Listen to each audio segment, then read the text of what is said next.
Welcome to the Calder Farmstead. Now the Ice Hawks back out to center in transition. Carlson with Quenneville 2-on-1. Right with Carlson, Quenneville scores!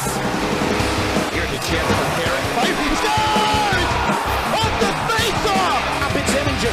Pulled back to Werenski. Has it, shoots one, bounces off a man. 5 seconds left. Werenski, another jam on the shot, turning and firing. They go!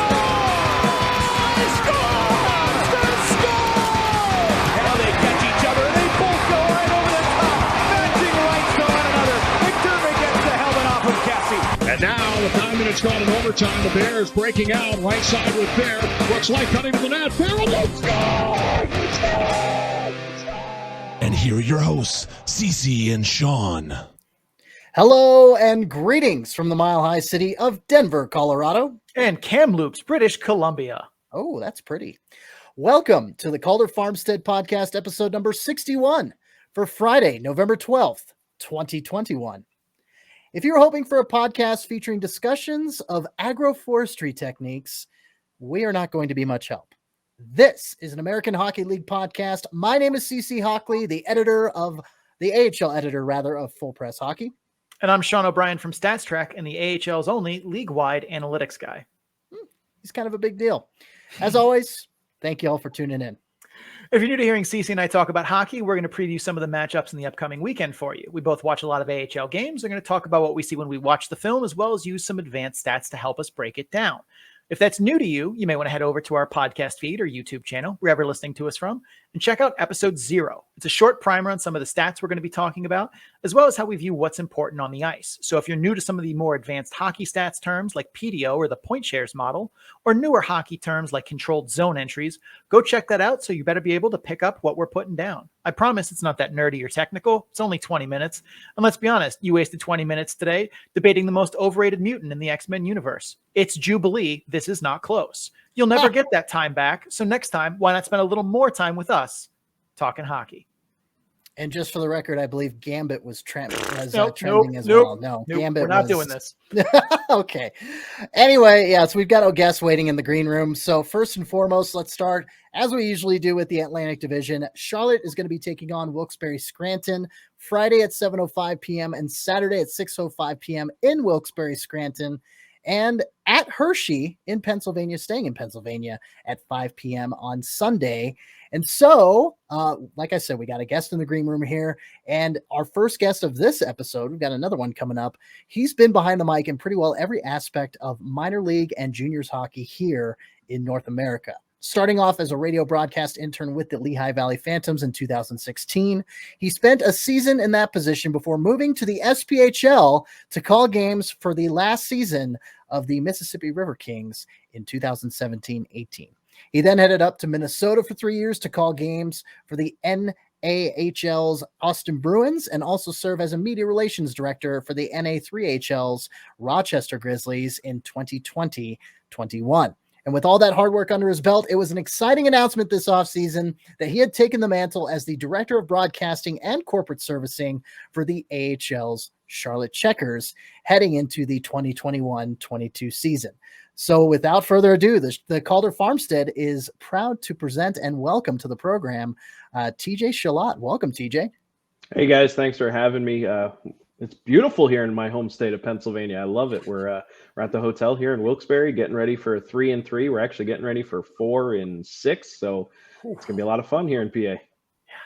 Wow. And just to say, Austin, Minnesota, and Rochester, Minnesota. I mean, you have probably the most games called for teams that are named after places, probably a little more synonymous with Texas and New York. So just kind of a little observation there. But TJ, we're gonna dive into some statistics and have you chime in on them for the Charlotte Checkers here. We're gonna talk big picture for Charlotte real quick. And Sean, tee us up and set the table, and I'll dine a little bit, and we'll have TJ dine a little bit as well. Sounds good. So Charlotte is 76.7% in net penalty kill percentage, which is not great. Cece, what's going on with Charlotte's penalty kill? Well, hey, let's take a look at Florida Panthers affiliated teams in net penalty kill percentage over the past few years. So first you had Syracuse in 2021, 18th in the league, 82%. 1920, Springfield, 11th, 85%. 18-19 with Springfield, 22nd with 82%. 17-18 with Springfield, 4th with 88%. 16-17 with Springfield, 13th with 85%. It hasn't been the most consistent across Jordy Kinnear's time as an AHL coach of the Florida Panthers affiliate. Doug Yannick was his assistant coach from 16-17 through 19-20, and Michael Ryan was there for his 2 seasons, so it's tough to say who ran the PK. Plus, with roster turnover, a dual affiliation in Syracuse last season, and a dual affiliation this season, you'd expect to see some fluctuation year to year, but even this kind of seems a little odd. Yeah, and you'll see that too, but like the percentages, they're moving 2 or 3% and making big jumps. So there's a lot of kind of cluster there too. But going to the eye test for this season's Charlotte Checkers penalty kill, what have you seen? Well, they're clearly working on the power kill concepts with forwards. They're not afraid to push for those shorthanded goal opportunities, and it shows. They've got 2 shorthanded goals so far this season, both from their last 3 games. TJ can attest to that. And they've had breakaway chances shorthanded that didn't go in across their last 3 games, I believe. Primarily a kind of hybrid 1-3, 1-1-2 forecheck. Although I've seen other forechecking structures get used sparingly by their PK, it appears to be primarily a 1-3 or a 1-1-2. And that's in the zone they use the check press. Of course. Let's start with the forechecking issues on the PK real quick. I'll just run this down real quick and have TJ chime in on his thoughts about the Charlotte Checkers penalty kill. But, I've seen a lot of weak gaps on the blue line. When there's no back pressure and the puck carrier has speed, there's really nothing you can do as a defenseman, and you have to back off a little bit because you'll get burned otherwise. It's not really the case in a lot of instances I saw, and playing those loose gaps definitely led to more controlled zone entries against. The defensemen need to step up. They need to defend their blue line in transition more shorthanded. I don't think I've seen them break up a single zone entry in the last 3 games worth of penalty kill time. Again, we'll have TJ chime in and correct me maybe if I'm wrong there. But in zone, the check press formation, otherwise known as the wedge +1. If you're unfamiliar with that, as opposed to the box, the defense is basically geared to look like a wedge shape in the slot area with 2 defensemen at the top of the crease and 1 forward in the high slot, while the other forward is basically designed to rover as a kind of a go-to pressure guy pressuring the puck. And that rover spot changes guys depending on where the puck is, with the other players filling in the rest of the inside wedge. Seeing a fair amount of puck watching instead of looking for passing options over their shoulders from guys who are supposed to be in that inside wedge is what is occurring, at least what I've noticed. Power play goal was scored by Lehigh Valley on Saturday. It featured all 3 Checkers. Puck watching, unfortunately. Sorry, TJ. And the power play goal from Springfield on Halloween looked to be the same. They're also losing the shape of the formation often as well, seeing the bottom parts of the wedge getting caught up in the play, and that allows the power play to outnumber them in front of the net, which is not good. It's very, very bad. So the rover is not getting enough pressure on the puck. It leads to kind of a lot of lip service pressure, but it isn't an actual threat to strip the puck carrier and get, a clear or anything like that. So with all of that set up, again, we got the potatoes and the turkey. We're getting into Thanksgiving here. We kind of set the table with the penalty kill there. But TJ, in regards to, obviously Charlotte having not only Florida's prospects, but Seattle's prospects as well this year with the penalty kill. What are some of your thoughts in regards to how they've been doing and what they can do to improve that? Well, I think you touched on something right there. The fact that they have 2 different affiliations, the fact that they have a large group of guys, many of these guys have never played together. So they're starting from scratch to begin this year. And what makes anything better, right? Practice and repetitions. This is a team that does not commit a lot of penalties. Last I looked, I think they were 3rd or 4th fewest in the league in penalty minutes. So there's not a whole bunch of opportunities on the PK.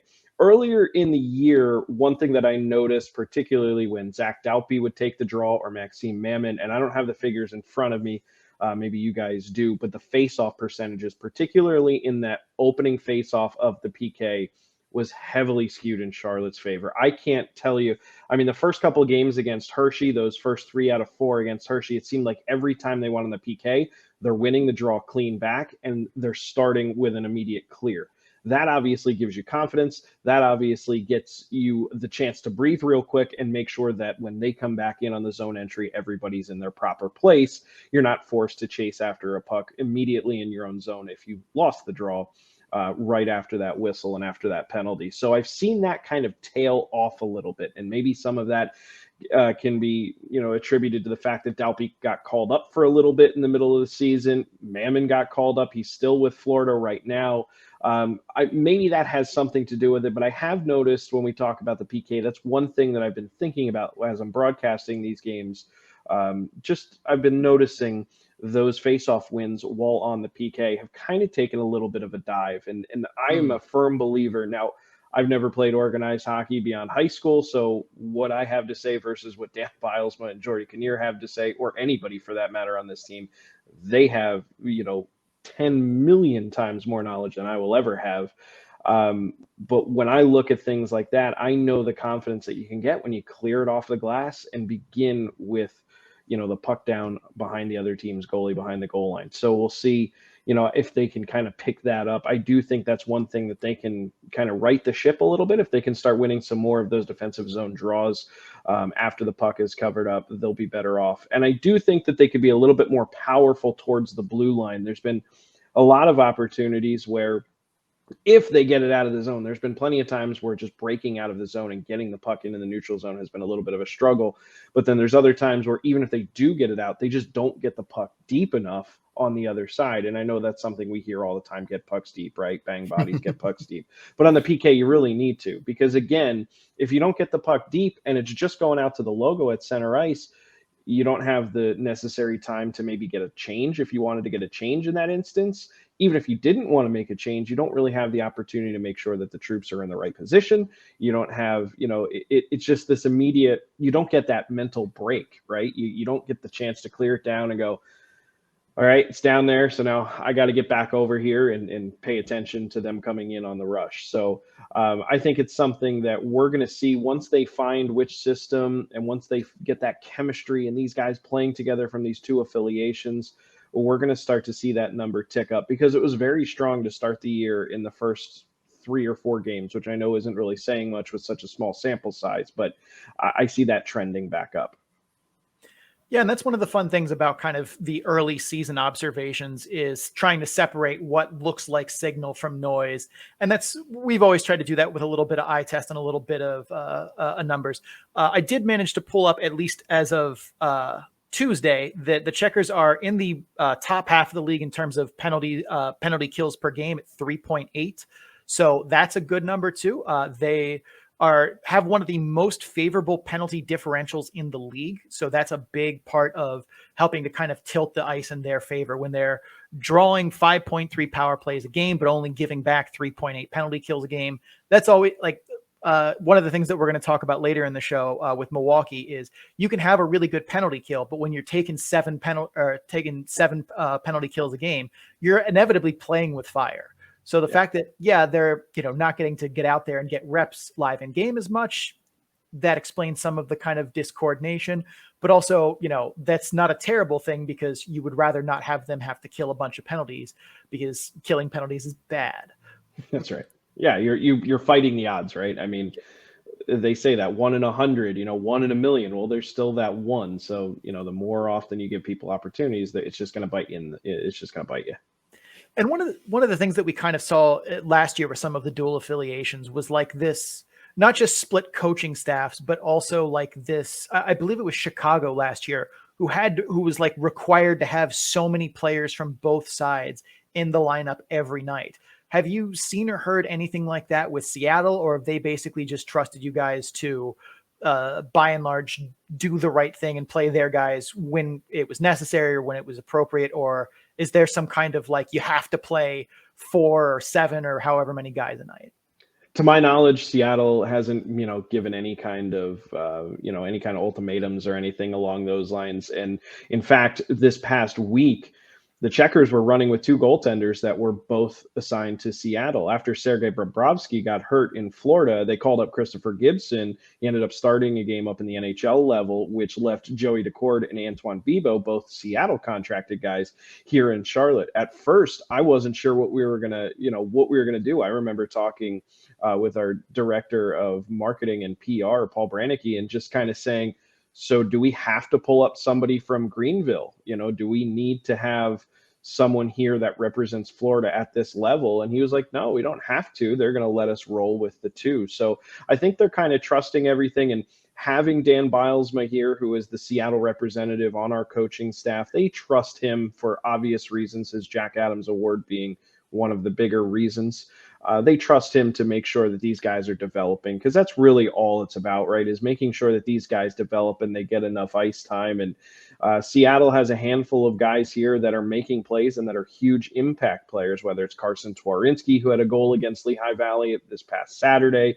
Alex True is leading the team in both goals and points, another Seattle contracted guy. So I believe that Seattle trusts that the Checkers are doing everything in the Kraken's best interest to develop these players and get them ready for the NHL for next season, or perhaps the AHL if that's where they end up landing in Palm Springs.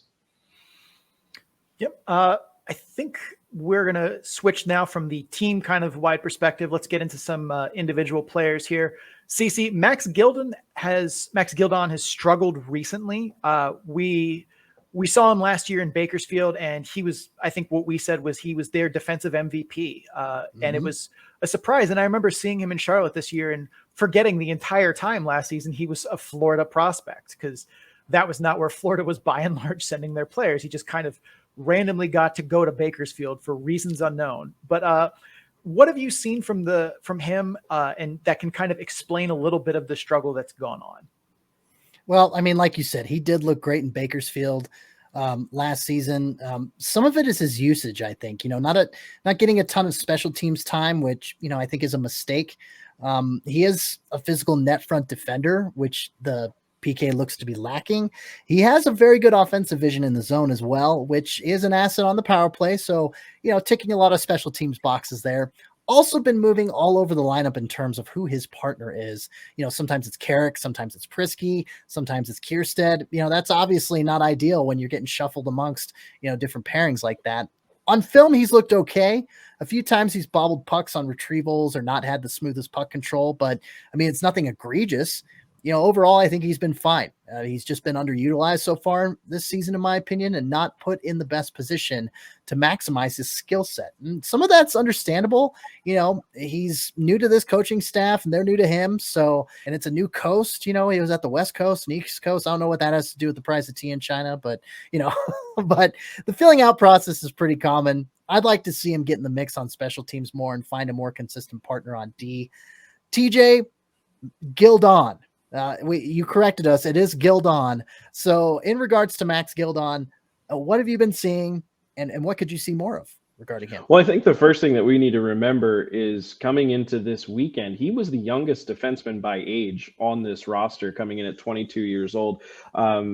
Matt Kierstead is 23. Cale Fleury is also 22 years old, but Fleury was born in 98 versus Gildon being born in 99. So he's still young. I think we forget about that, despite the fact that he did have pretty much an entire AHL season under his belt from last year, whatever, last year's AHL season means with how awkward it was and how short it was. But I do think that something, going back to what you had said, CC, just about finding that consistency. You talked about sometimes it's Carrick, sometimes it was Kierstead, sometimes Prisky. I mean, when you talk about Kierstead and Prisky, those are two guys that spent a good portion of time already this year up with Florida. So those guys leave right as you're finding chemistry with someone. Now all of a sudden you're thrown over. So it's one of those things where I think chemistry is going to come into it. He needs to earn his way into getting a little bit more playing time. I know you talked about the special teams. I think he needs to earn his way before he's going to see himself on any special teams units here in the next couple months as we go through this season. Because really, when you look at this entire D-core collectively, we talk about Carrick, we talk about Cale Fleury, an expansion draft selection. We talk about Gustav Olofsson, Chase Prisky, who's very highly touted out of Quinnipiac. We talk about even guys that aren't here. Lucas Carlson was just called up over the last week and a half. So, he's one of the better defensemen on this team. There's only 6 spots.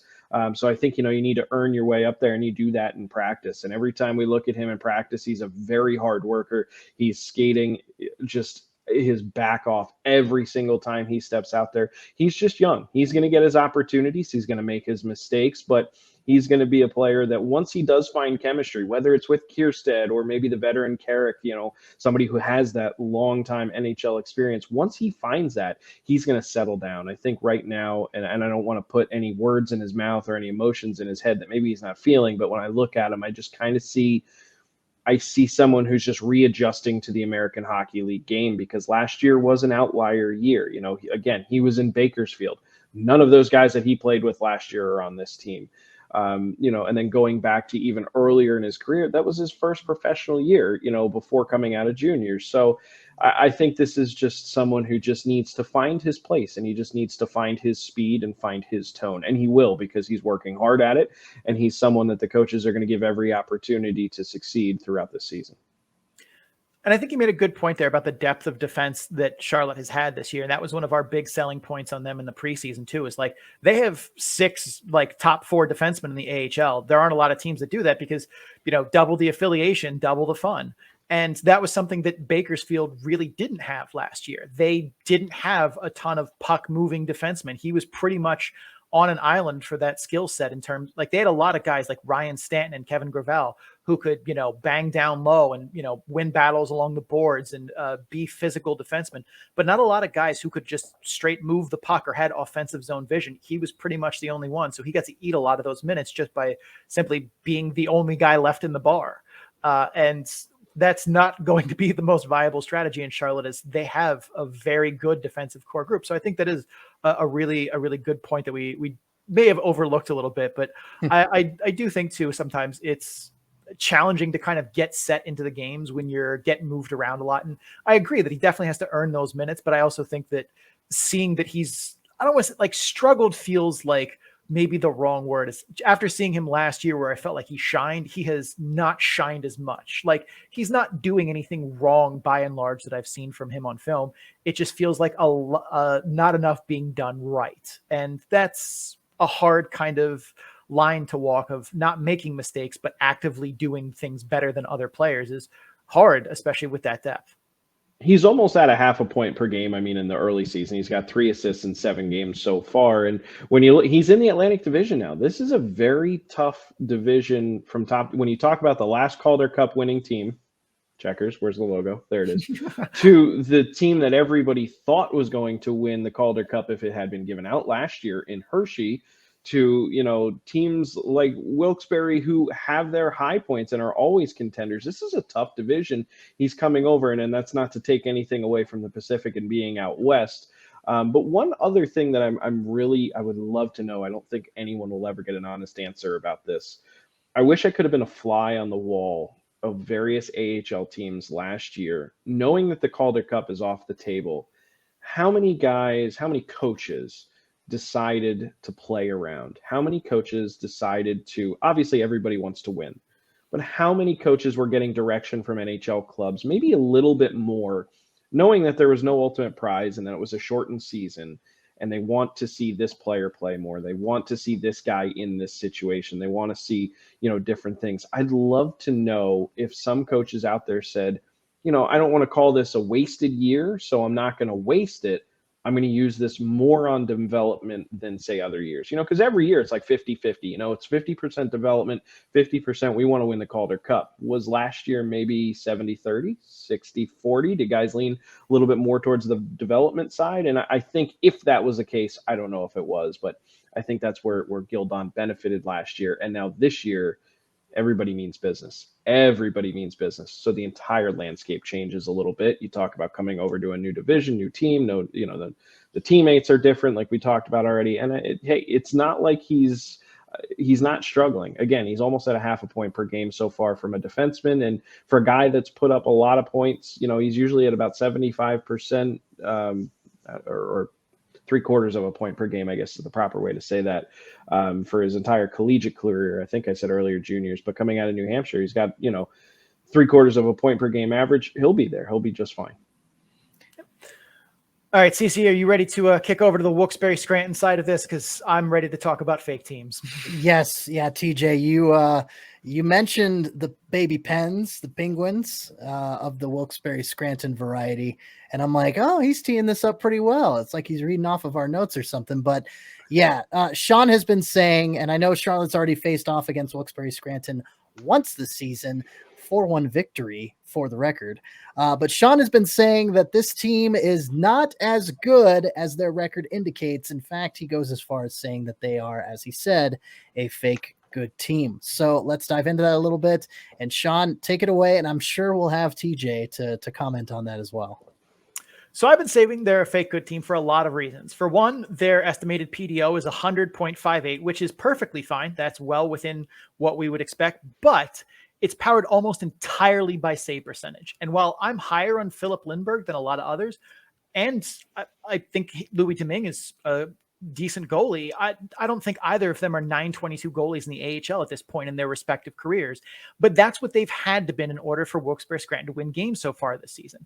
They've been getting routinely outshot and outchanced, but have voodooed their way through goaltending into W's. Their defense without P.O. Joseph is not one that's going to find a lot of offense outside of Mitch Reinke, and he's been not appearing in this film so far this year. I think a lot of their youths in Hollander, Legare, Poulin, Gruden, etc., they aren't ready to be first liners in the AHL in a division where basically every other team does have that depth of talent. And that's the Wilkes-Barre Scranton Penguins at full roster strength up front. When call-ups and injuries happen, that depth is going to get ugly fast. And that's for a team that's struggling to make offense happen right now as it is. That's not a good sign.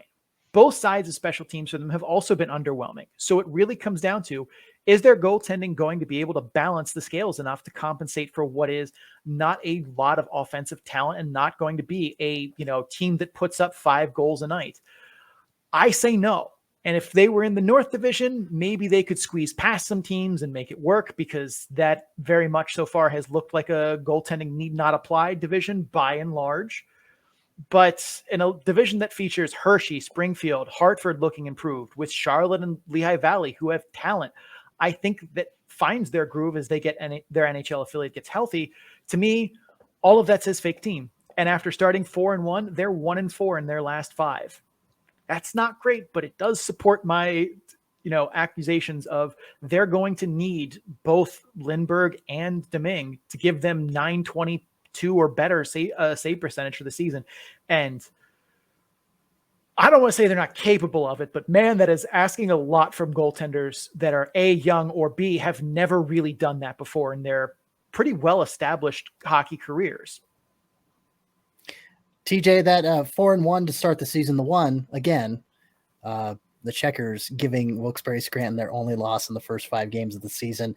What were some things that you noticed about the Baby Pens that maybe could shed a little insight onto whether this team is for real or not so much? Well, going back to the goaltending situation, I've watched Philip Lindbergh. I've watched a little bit of tape on him as I'm getting ready for this series coming up this weekend. And I'm with you, Sean. I'm very high on him as a youngster out of UMass. I think he is going to be, a big piece to this Penguins organization, whether it's at the AHL level or the NHL level here in the next couple of years. When we were in town last, back in October, it was a Sunday afternoon game. We were dealt Tommy Napier, who has since been sent down to the ECHL, and he's another young star who I thought he played very well in that game, considering it was a 4-1 game. I believe he only gave up 3 goals, and we had an empty netter at the end. Don't quote me on that. My memory's terrible when it comes to that stuff. Either way, he played very well, made a number of saves. So I think the goaltending will eventually settle out over the next year or so. Louis Domingue, you know what he is. He's 29 years old. He's been around this league long enough. You get what you pay for there, and you know exactly who he is. So you're really counting on him to just kind of mentor the younger goaltenders coming up, whether it's Lindbergh, if it's Napier, if he resurfaces here in Wilkes-Barre throughout the year. But they are getting some defensive help back. I mean, earlier today, Pittsburgh reassigned Juuso Riikola. They also reassigned team captain Taylor Fadoon. So they are getting some help on the back end, but it does prove, it kind of points to you, what you were saying earlier, Sean, is that, as the big club gets hurt, it kind of leaves this Wilkes-Barre team decimated a little bit. But I think they're a strong team. They, like Charlotte, they just have to kind of find their way. They've got to find the method to their madness and really come up with an identity. I look at Wilkes-Barre, and they're the best team in our division that doesn't have an identity yet, outside of Charlotte, I think, because Charlotte has a different set of problems. When you look at Lehigh Valley, they don't have an identity yet either under new head coach Ian LaPerriere, but I don't think they're that great either. I look at this Wilkes-Barre Scranton team, and I don't know, are they a bruising team that are going to try and go out there and beat you 2-1 every single night? Are they a high scoring team? Do they want to be what do they want to be? I just don't see an identity with them just yet, but it's so early. I mean, that's one of the beautiful things about this game and how long we play into April and hopefully May with the postseason. They'll develop that chemistry, and I think it's going to be good for them too to see some other clubs that aren't named Hershey and Lehigh Valley, because majority of their games this season have been against them. The other, they had one game against Hartford where Hartford took them to a shootout, and then they got taken by Springfield pretty handedly, which Springfield seems to be doing to a lot of people these days. So I don't think, I think it's a little too early to judge exactly who Wilkes-Barre Scranton is, and I think that's simply because of the fact that they don't know who they are. I'll be curious to see this weekend what the goaltending situation is. Are they going to go to Lindbergh and just say, you know what, we're going to let this kid just take as many shots as possible because we want him to get, up to snuff and we want to welcome him to the league. He's already played in 6 games so far this year. Let's just keep giving him the reps, or they're likely going to split with Deming. But I'm always curious too to know what happens if Wilkes-Barre Scranton goes out and wins tomorrow night. Do they decide to keep Lindbergh in goal for Saturday just to kind of keep things rolling? We'll see how that kind of shapes out. But I think Wilkes-Barre will be a lot better once they figure out what their identity is. Real quick on the more individual-based side of things with Wilkes-Barre Scranton, Sean, is there anybody that you have been high on in spite of your quote-unquote fake team? This is a fake team. I don't know what you're talking about. This is a fake team. That was my best Donald Trump. That's all you're getting tonight. You can ask Sean. The impressions are aplenty from my side of things here. They're usually better too. Oh, that was not terrible. That was not terrible at all. TJ, Sean's just being a pill right now. I don't know why, but Sean, tell us about any players that stick out to you for the Baby Pens. I mean, Valtteri Puustinen has so far definitely surpassed my expectations for him this season, and he has a lot of desirable traits. Very good puck skills, can shoot the puck well. Good playmaker that's developed more recently. He used to be more of a shoot first, ask questions later, Han Solo type of player, but has started to develop that ability to, pull up on the rush, find players, thread the needle through space. His ability to find teammates in time, in the windows, not so much that he can see them, but that he finds those windows to pass through a maze of defenders is impressive. As always, guys who are his size, though, need to be able to move their feet at an above average NHL pace in order to be able to avoid getting muscled off pucks. He does lack that speed and edge work, which concerns me about long-term implications, because his biggest key to creating offense off the puck will be if he can master timing to avoid defenders away from the puck. So he's not so easy to tie up, push to the wall, and he can make those inside moves. However, I think the pace he's on, as he's been pretty much the only one on Wilkes-Barre Scranton who's been tearing it up so far, I wouldn't be surprised to see that not be sustainable for him, at least at this point in his career. Going down in the future, I think he could develop very well. But right now, I believe he's 8 points so far in the season. That's, I think, a little bit more good fortune than necessarily he's earned. It's funny you bring up Puustinen. Interesting, as I was doing my prep work for tomorrow night's broadcast, out of their 4 wins for Wilkes-Barre Scranton, 3 of those games, Puustinen has 2 points. So in those particular games. So it seems like when he gets on the score sheet, they do pretty well. He was held pointless in their very first win of the season, but it seems to be like he's kind of the one controlling the machine right now offensively. When he plays well, when he gets himself on the score sheet, the team seems to win. So just something that I noticed earlier this week. Real quick, let's talk about Hershey again. Charlotte does have that game tacked on there. 3-3 this weekend and 4 of 6, as TJ mentioned earlier. But Sean, Sean shudders. Sean, let's talk about the Bears real quick, and then we'll jump to the keys of Charlotte and Wilkes-Barre Scranton. Yeah, real quick here, since it's only one game. The lot of Caps injuries and a flurry of roster moves from them. The Bears are also banged up. Cody Franson, Brian Pino, Mike Vecchione haven't played in the last few Bears games. Fukali, Axel Janssen-Floaby, Alexi Protas, all called up. Much like the Checkers, this will be a third game and a 3-3 for them, but they're traveling back to Hershey from Syracuse, which is actually a shorter trip than Charlotte has to make there. So this is probably going to be an ugly, low-scoring, low-event game as both teams are just tired, and Hershey has to ice a roster that is far from ideal and will likely try to play a more grinding physical style to match the tools it has available to them for roster spots. I think this is a good spot for Hershey to come in, or for Charlotte to come into Hershey and look to pick up 2 points for sure. Yeah, because Charlotte's coming in from Wilkes-Barre, Scranton, so that's the shorter trip. I saw TJ's look on his face. He's like, wait a second, Charlotte? Hershey, I know my PA geography pretty well. Say, unless you're planning on going back to Charlotte, you left the stove on or something. It happens, I guess. But yeah, that is a weird spot where it's like, we were actually a shorter drive from our road trip than you were to get back here. But anyway, let's jump into keys of the weekend. Cece, what does Charlotte need to do to pull up some dubs this week? Well, it goes back to special teams, and I think they need to win that special teams battle. And if there was ever a team in this division you could use as a get-right game or games for your special teams, it's going to be the Wilkes-Barre Scranton Penguins. This is a good chance for them to get on track, reset in that area as the Penguins' penalty kill isn't great, and their power play hasn't been working well either. Oh boy, Puustinen.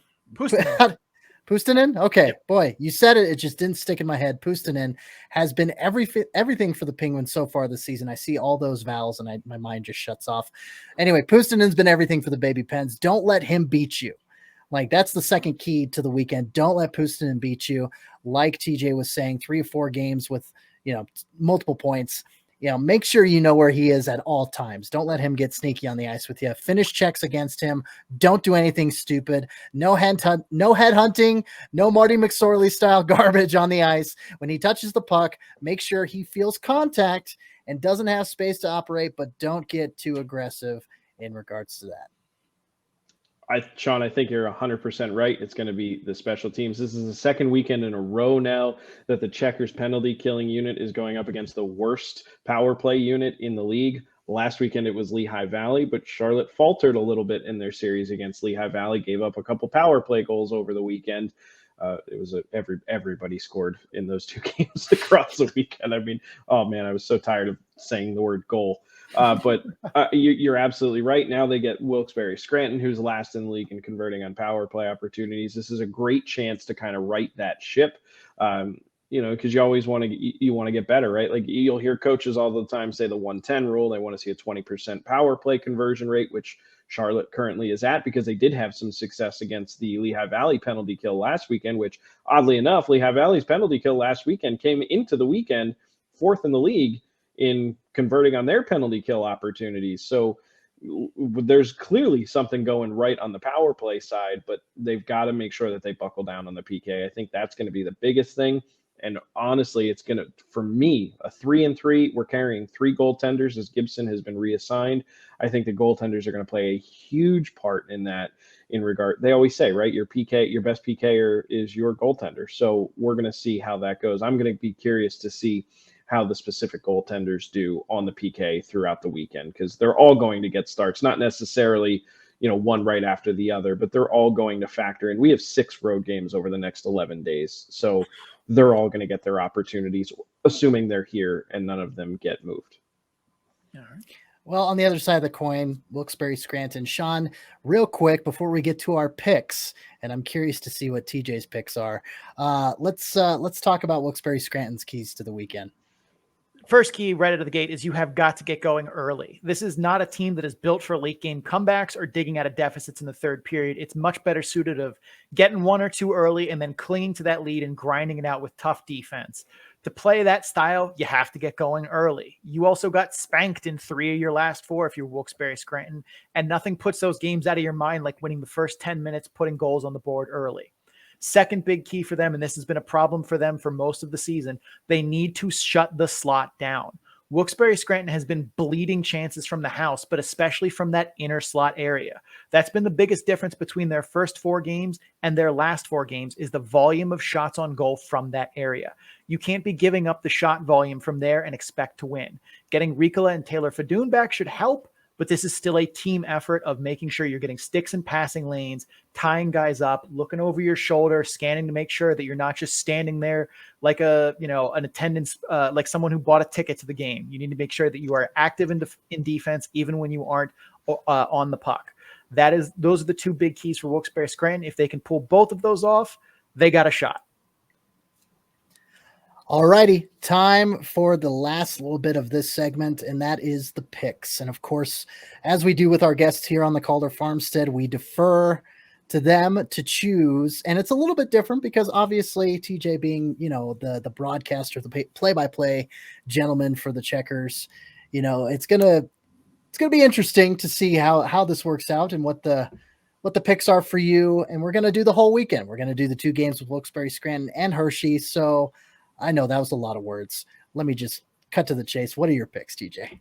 Let me just say this. I think Charlotte has a chance in every game that they end up playing this season just because of the makeup of this team. Having that dual affiliation and having the option to choose from 2 affiliate pools and the best players in those affiliate pools makes this a dangerous team at any time. And we've kind of seen that throughout the year in the way they like to score. I can't tell you how many times I've been caught talking and regaling some story or some anecdote about a player, and I look around and it's like a snake attack. They just put it in the back of the net. So this team can go up against anybody at any time. So I think they're going to be pretty good. I'm not going to make specific picks. I don't know.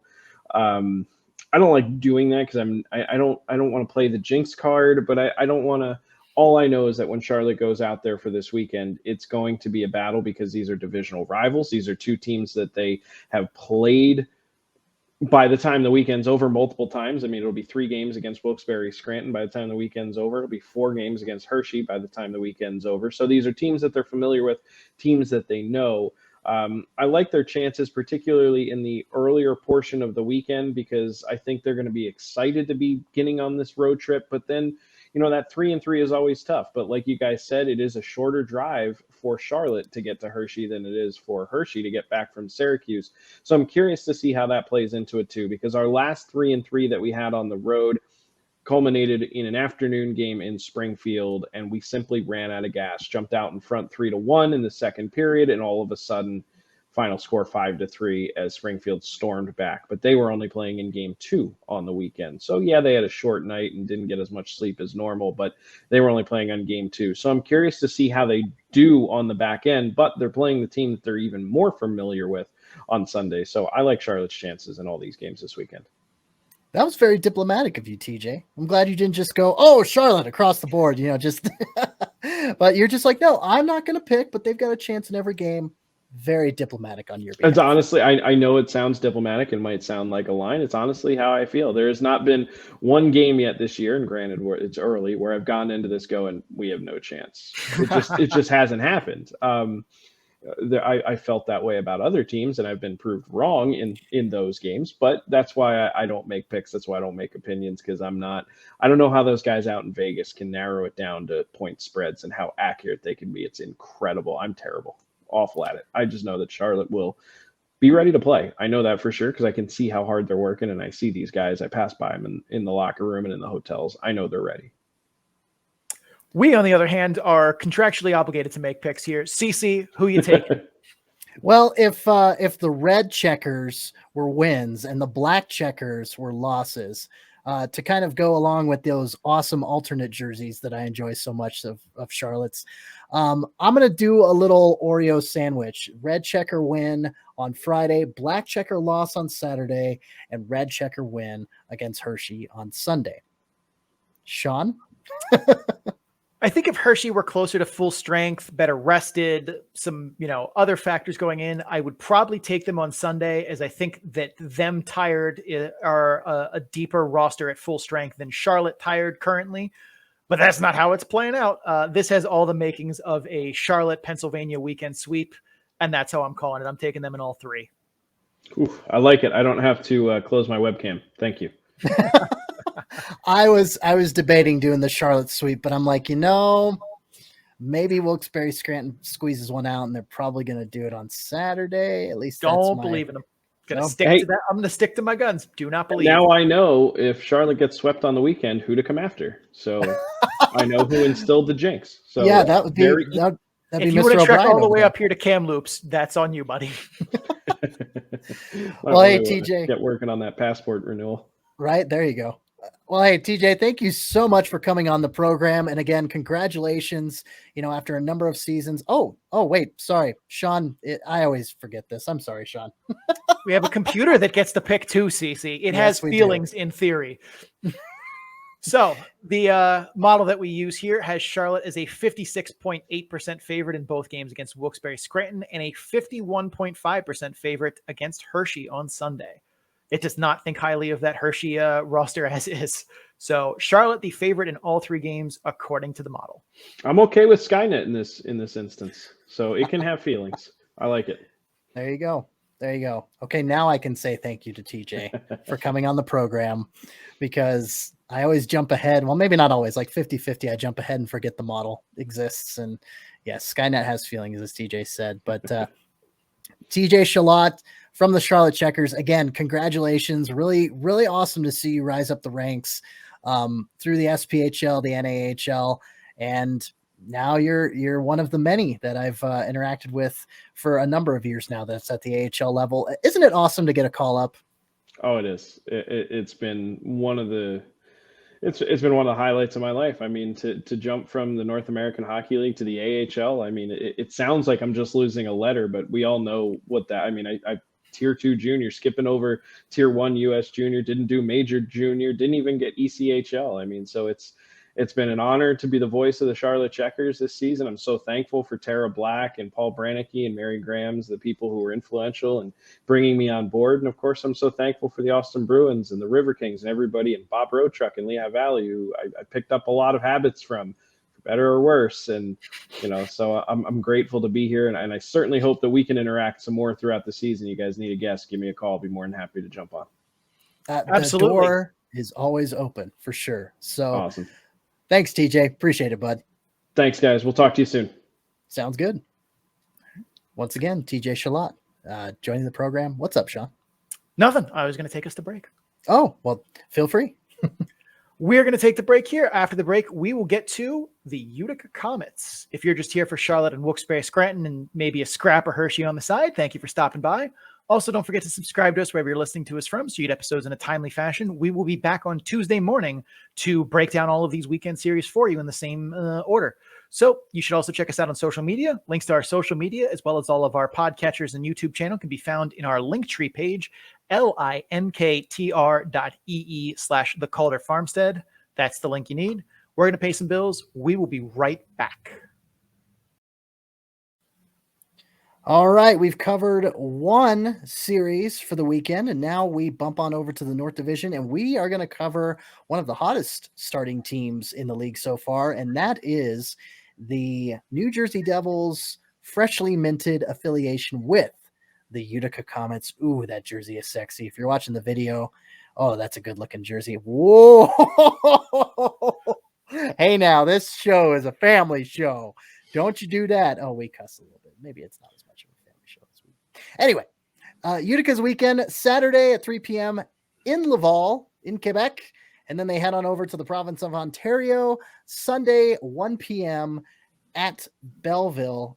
Sean, I think your theory on Canada closing at 5 p.m., the curfew, it's still a ding, ding, ding.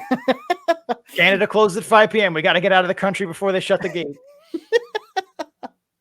Oh, man. Hey, let's talk Comets. Let's talk them, in the games that they will play before they got to, get the hell out of there because of curfew. As I mentioned, Utica's on a blistering pace. Man, between this Utica Comets team and the Binghamton Devils from last season, what's the biggest difference between the god-awful, Devils, as I said, and this year's, just transcended, at least so it appears, Utica Comets?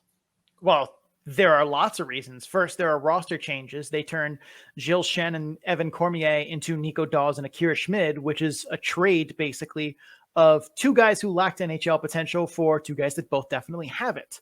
They dumped a lot of their bottom six who were ECHL caliber, players like Ben Thompson, Travis St. Denis, or St. Denis, and Tyler Irvine. They went out and got veterans who can score, like Chase DeLeo, Joe Gambardella, and Brian Flynn. They let Brent Seney be someone else's problem. Josh Jacobs, who can't move the puck, was replaced by guys who can, like Tyler Wotherspoon and Robbie Russo. Most importantly, they replaced Mark Dennehy, who's not a good coach, with Kevin Dineen, who was a finalist for our Best Coach Award in our 2021 award show. They also got big steps forward in their development from Riley Walsh, Graham Clark, Nikita Ohodichuk. And as on the ice, the team's biggest problem last year in Binghamton was transition. The Binghamton Devils were a slop fest in retrieving dump-ins, getting breakouts going, creating zone entries. The defense oftentimes looked lost or folded like an origami crane under pressure from forecheckers. And while there are still some execution problems there, it's like night and day seeing guys like Walsh and Ohodichuk and Ball get pucks out of their own end. They're also generating rush chances, like legitimate 3-on-2s, 2-on-1s. I don't think Binghamton had 10 odd man rushes all last season. The second biggest problem the B-Devils had last year was forechecking. They never got pressure on puck carriers and let teams just fly through the neutral zone unchecked. While I don't think Utica is an amazing forechecking team, they're actually getting pressure. They're forcing turnovers with some regularity, which is a massive improvement. You know, looking at Utica's PDO, you pointed it out on Twitter. It looks a lot similar to the start that Henderson had last season. And I kind of made a meme of the, Carl Weathers and Arnold Schwarzenegger, the two big arms, and, saying Henderson from last year, Utica from this season, and PDO, or really, really high PDO to begin the year. Is this a sustainable pace for the Utica Comets? In a word, no. They're not going to go 72-0 for starters. So from an obvious perspective, no. They also played 5 of their first 7 at home. I believe actually 5 of their first 8 as they played tonight as we're recording at home against Syracuse, and haven't left the state for a road game yet. That's about as favorable an opening schedule as you can get. And while, yes, they probably have the weakest division of the 4 in the AHL this year, they're still going to face tougher teams as the season goes on. They also have a number of guys on hot streaks who will come back to earth eventually. I think Chase DeLeo is a very good AHL player. He's not a 1.5 per game player in the AHL. Joe Gambardella is a talented scorer, but he's not going to maintain a 30% shooting accuracy all season long. Schmidt has a save percentage that was .953 on Tuesday when I looked at these stats up. Dawes was at .933. I like both of them a lot, but no, they're not going to hold on to those numbers as well. They're going to go down. Like, they're still very good goalies, but a .953 and a .933 would put them to finish the season 2 of the greatest goaltenders to play in the AHL in the history of the league. No. Finally, as a team, as you mentioned, their current long season expected or estimated PDO is 108.5. Their rolling 2-week PDO is never dipped below 105. I don't care who you are.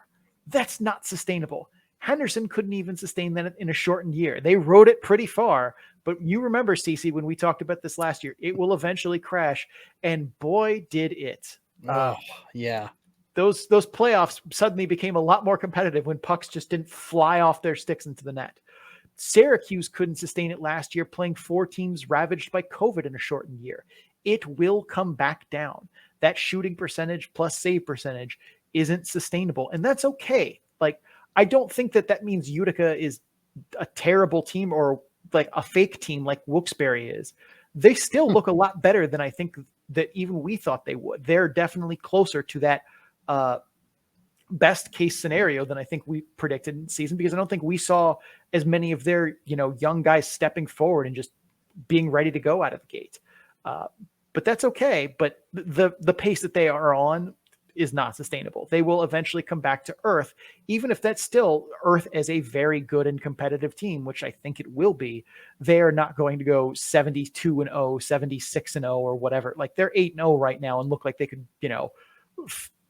fight the Jolly Green Giant, but like, that ain't going to happen.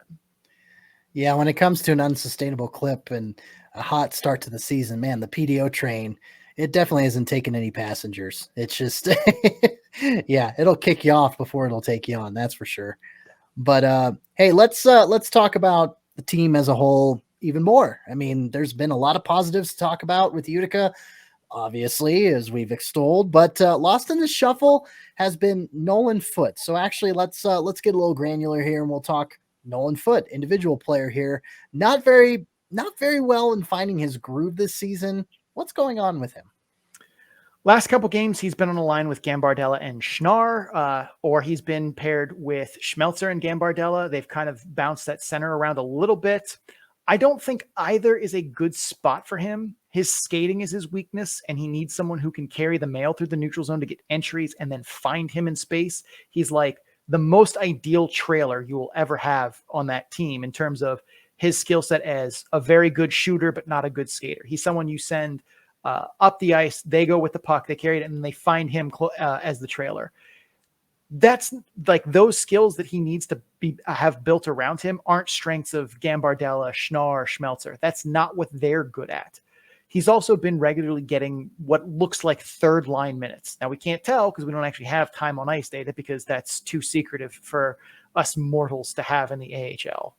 But from what it looks like from the minutes he's playing and kind of cutting through his film to look at just his shifts, it looks like he's getting third line-ish minutes, which is also probably not ideal for your 2019 first rounder. He's been getting regular power play time in the net front role there, which I think is a very good use of his skills, but I still would like to see him get bumped up in the lineup a little bit, not because he needs to earn it or anything like that, but like, you're not giving him an opportunity where he's going to be able to use the skills he has to be able then to focus on developing the other ones. You need to be finding success in some place, and he's just not there. He also is just flat out not touching the puck. Like we talked about in the last episode with Cole Sherwood and Belleville in their weekend series against Cleveland, getting puck touches and being involved in the play, especially early on, helps get you going, helps you build confidence, feel like you're connected to the game. I think he needs to find a way onto Chase DeLeo's line, as DeLeo is a nice playmaker. He can skate well. That should enable his skill set to dovetail nicely with Nolan Foote's and get him going. Because I think once they can get Nolan Foote going, get him some confidence, then they can move him back down the lineup with Schmelzer and Schneider and Gambardella or whatever SCH name they can come up with.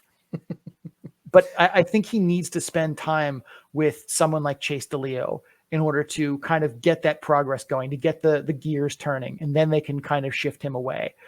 Now, DeLeo is currently in the COVID protocol and missed today's game, so it might be a minute before they can reunite him with Foote, but still, I think someone like DeLeo, maybe Graham Clark, could be a possibility, but I think he needs to get more minutes, and he needs to find someone who can get him the puck. Gambardella is more of a shooter. Schmelzer and Schneider are more 200-foot kind of grinded out centers. Neither of them are particularly fleet of foot. Schmelzer's got some wheels, but he's not turning corners, whereas Chase DeLeo can fly. Yeah, and the random ass Thursday matinee game that Utica and Syracuse played today on Thursday as we're recording. Utica took the victory 3-1 over Syracuse there. And yeah, the start time was 3:10. Random. I'm assuming that it was like they did that on purpose for Veterans Day, which is today as we're sure. They wore the Veterans Day jerseys. They did all of that. So, right. I mean, don't get me wrong. I know that market loves hockey, but I was surprised to see attendance, that high for a day that is not typically a federal holiday. Like I had to go to work today. I didn't get the day off. So I imagine I thought it was. No, if it is, I didn't get the day off, and I feel absolutely outraged by that. But no, being a Thursday too, that's usually not if you're going to do federal holidays, it's usually a Monday, but yeah, that's another podcast that discusses federal holidays. That's not us. Anyway, right. But like they had, from what I could tell, pretty good attendance for that, for a Thursday 3 p.m. game that some people might've had to work during. So, I mean, almost 4,000. Yeah. I mean, that market always fills the building. So not terribly shocking, but still a little surprising. I would have thought they would have dipped a bit, but not the team on the ice, less good on the Thursday 3:00 game, some of which you could probably explain by, it being a Thursday 3:00 game is not part of their usual week routine, as well as, Syracuse is a fast team and handling some of that speed is challenging for them. and not having Chase DeLeo probably hurts. So a lot of factors going against them, but they managed to gut out what was a very bad first period for them and pull to a win in the end where they just outlasted Syracuse. I managed to catch bits and pieces of the game, and those are my takes on it.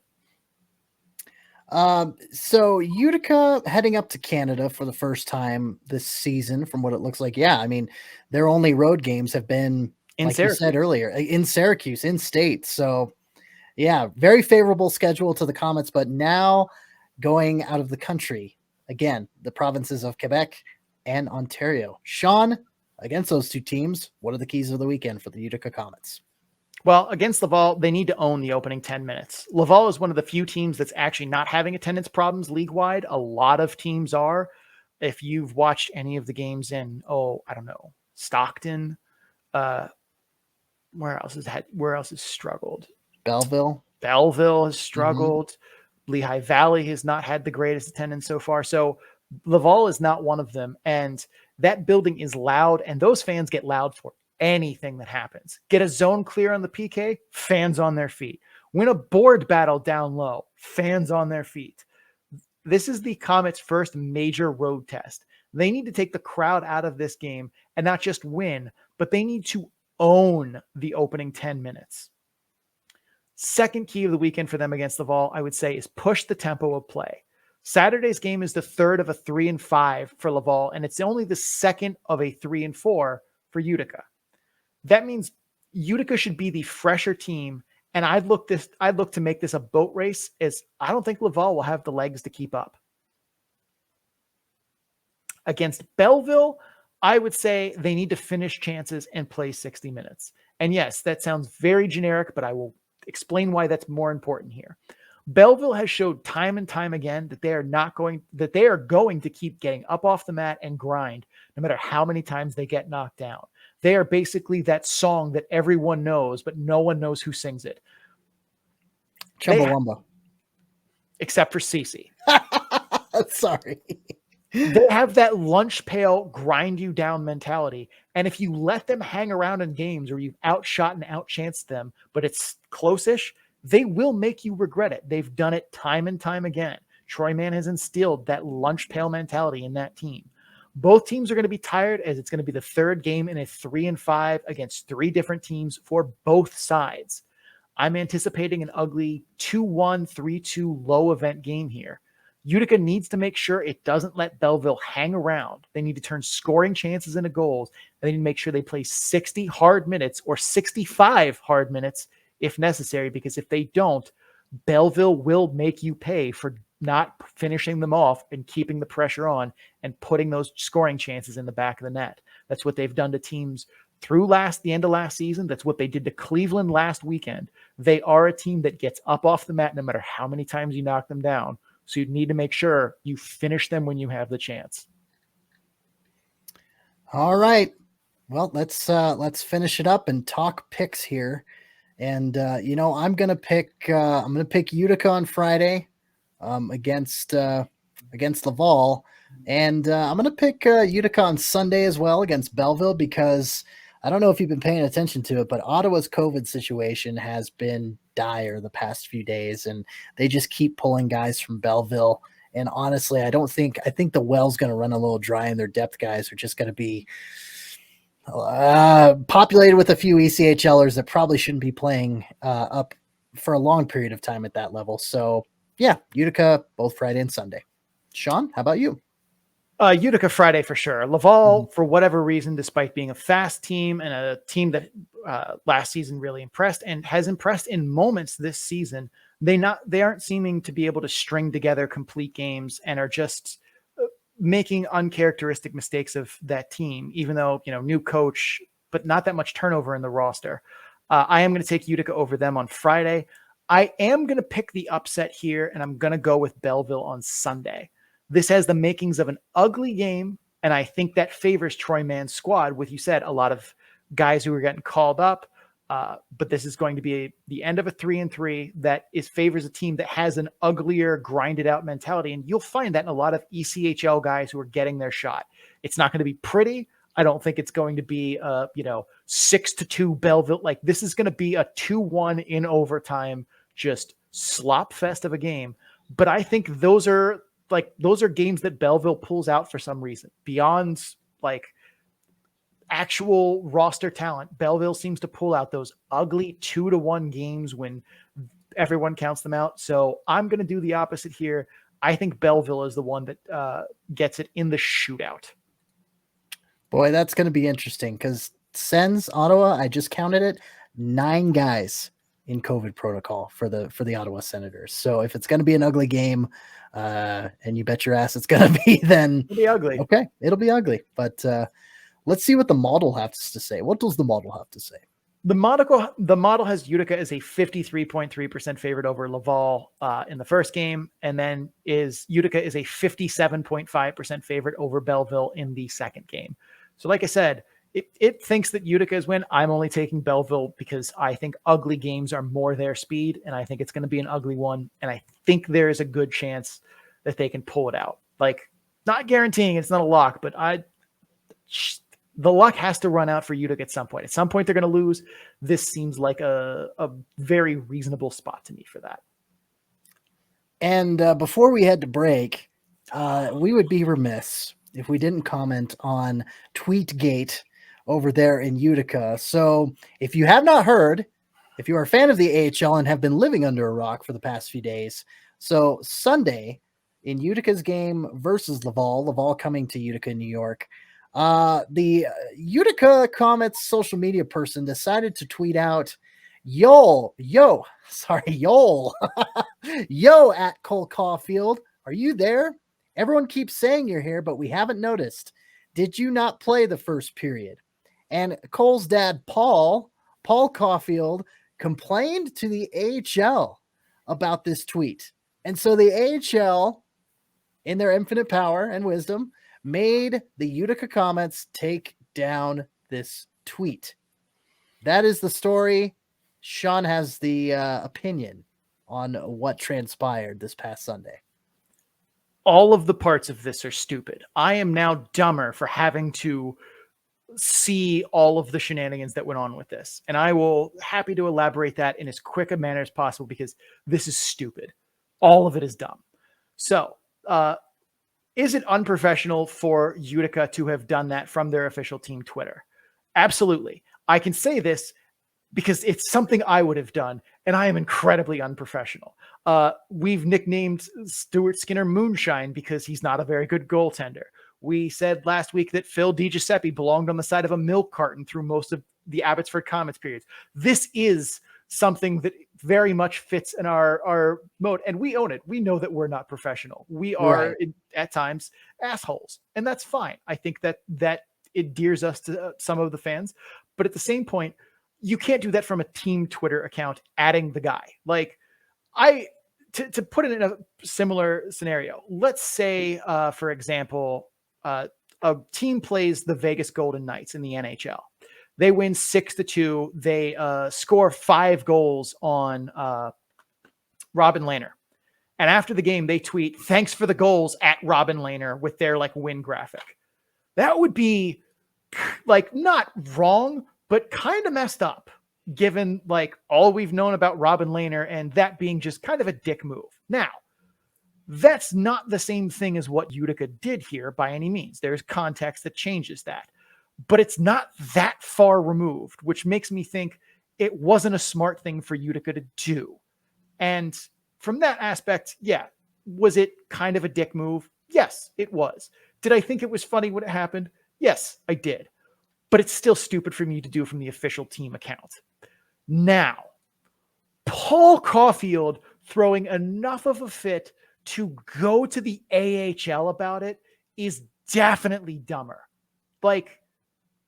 You realize this is going to make it this is Susan Sarandon effect 101. And if you don't know what that is, Google Susan Sarandon effect.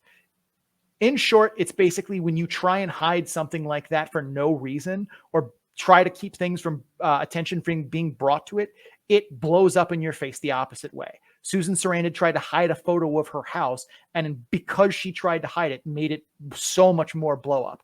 Paul Caulfield should have done nothing here millions of people chirp his kid on Twitter in an unprofessional way. Singling out this one made it more attentive. And also it made like your kid has to be super embarrassed to see his dad out there fighting internet battles for him. Like that's not good for him, or like his life is going to be harder because you did this. It's extra stupid for the AHL to be folding to the pressure of a hockey parent. Like, what kind of precedent does that set for your league to be a hockey parent complained? Oh my, this should have been like someone at the league office or someone in the Utica office going to the Utica social media manager and being like, don't do that again. And that would have probably been fine. Like, and this isn't the first time Utica has fired shots over the bow against individual players on teams that played. They did it with Wyatt Wiley in a game against Lehigh Valley not that long ago, where they thanked him for an assist where he basically turned over the puck and Utica went and scored. They didn't at him at it, but I don't think that that's the key phrase here. Like, you tell him, don't do that. It's unprofessional. And yes, I understand some of that is their brand as it is ours, but you're a team verified Twitter account. We're a silly podcast. All of the parts of this acted stupidly, but okay, I'm done. I don't want to talk about this anymore. It's too dumb. All of it is dumb. Okay, let's go to break. We're going to take a break here. After the break, we'll get to Iowa and Milwaukee. If you're just here for Utica and Tweetgate, thanks for stopping by.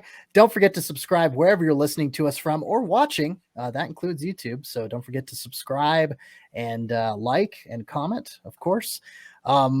You can get episodes in a timely fashion, whether you subscribe on YouTube or subscribe to podcasts on anywhere that podcasts are had, Spotify, Apple, Google Podcasts, as I mentioned, YouTube. It can all be found on our Linktree page. You can see it scrolling below if you're watching on YouTube, obviously. If not, linktr.ee/the Calder Farmstead. Go there and you can find all the links. We're going to go, pay some bills to keep the lights on around here, get some advertisements going. On the other side of things, we'll talk Central Division with Iowa and Milwaukee. All right, time for our third series preview going into the weekend, and that is going to be the Iowa Wild versus the Milwaukee Admirals, Saturday at 6 p.m. Central and Sunday at 3 p.m. Central.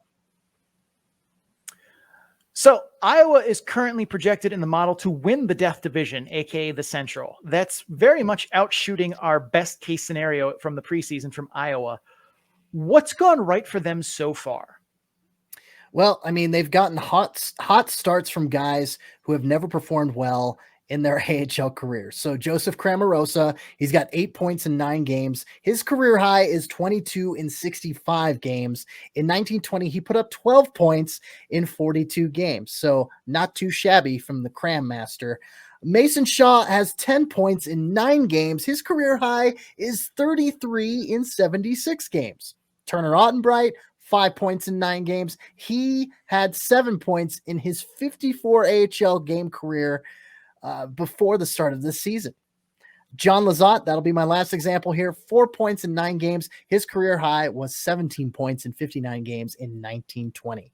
By God, that's a lot of good starts from guys we wouldn't expect. And some of that is them getting opportunities to play bigger roles with a lot of call-ups and injuries already happening to some of their teammates, like Connor DeWare, Kyle Rao, Mitchell Chaffee, Matthew Boldy, Adam Beckman, Dominic Turgeon, Kalen Addison, etc. That's a lot of names.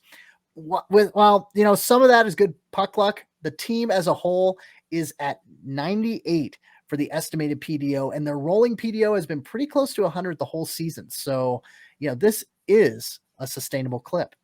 Besides Nick Swaney shooting at a 26% clip, the rest of the guys I just mentioned are in a reasonable place for shooting percentage, and that definitely reflects on the team level as well. I don't think they'll win the division this year, even though they're predicted to. As well, Mason Shaw, I can believe in taking steps forward in his development and sustaining some of this production going forward. I don't think Cramarosa is going to keep anything close to that pace up, and neither is Turner Ottenbright. In hindsight, they've also had some fairly favorable scheduling early on.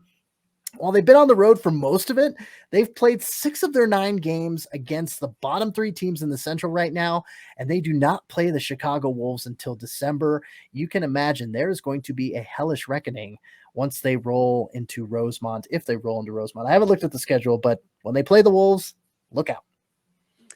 Yeah, and I think that's a good point that, like, they've gotten hot starts from guys you wouldn't expect that from, but, like, some of that is good puck luck. Some of it is just, guys stepping up into roles. But I also don't expect that over the long term. Joe Hicketts, though, is having, let's go from team level to some individual player a little more specifically. Joe Hicketts is having himself a year. He's tied for second in the league in points per game for defensemen with Manitoba's Ville Heinola, and he's behind the Scott Perunovich Payne Tour. He's in the 96th percentile in the model. What have you seen from him? Well, I tell you, man, Hicketts has found a lot of small seams this year, and it's more so than I've seen in previous years, and he's doing so all over the ice. He's springing teammates from for odd man rushes or potential breakaways through the neutral zone. He's finding backdoor plays from the point. The Turgeon tying goal against Grand Rapids was off a backdoor tip from Hicketts, who had his head up the whole way and was looking for that lane. Marco Rossi's first goal was another just beautiful pass through traffic from Hicketts. He's done a good job being a primary puck carrier on those power play breakouts, which is especially important. And the Wild don't often use the double drop play and use the center lane play, which means that Hicketts is the primary distributor and has to make a tough read in the neutral zone.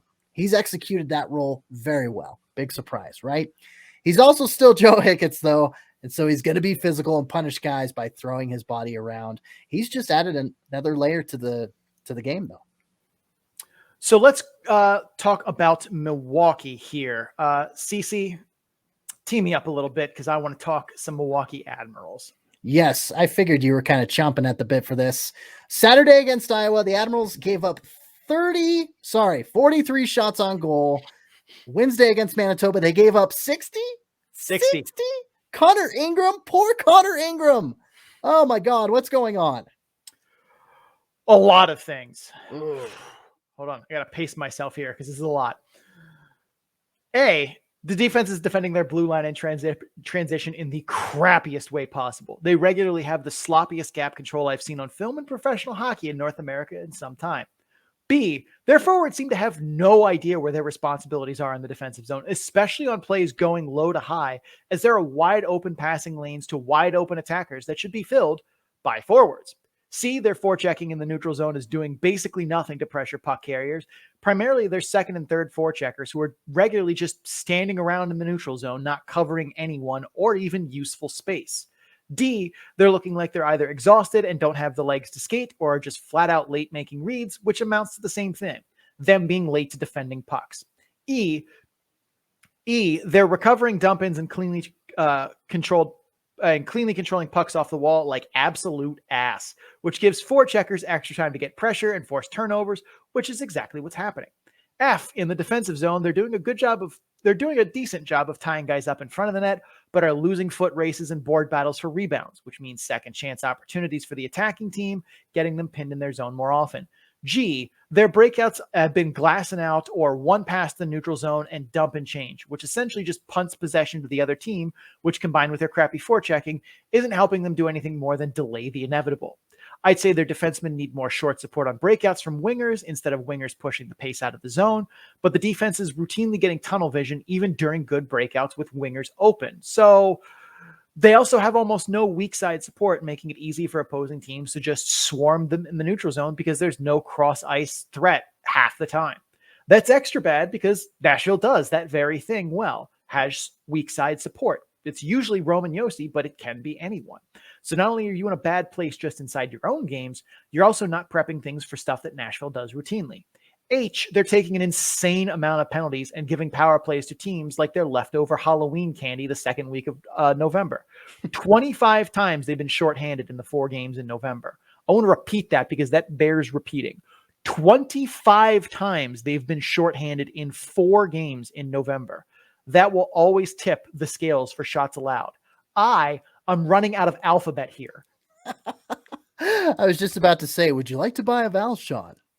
And that letter his eye because that's where you ended. All right. Well, hey, let's dive into the players, a little bit more of a detailed look on the individual level. Cole Schneider, again, coming back to Nashville after taking the year off. I mean, obviously you can't play in, did I say Nashville? I meant Milwaukee. Milwaukee taking the year off as the AHL club. Anyway, he's going to do Cole Schneider things, which we, all expected, but he's the only one that's really balling out for Milwaukee here. Has anyone else caught your eye either positively or negatively recently? Oh, for sure. I mean, Connor Ingram, I know, shocking. Connor Ingram is back to doing Connor Ingram things like Cole Schneider is back to doing Cole Schneider things.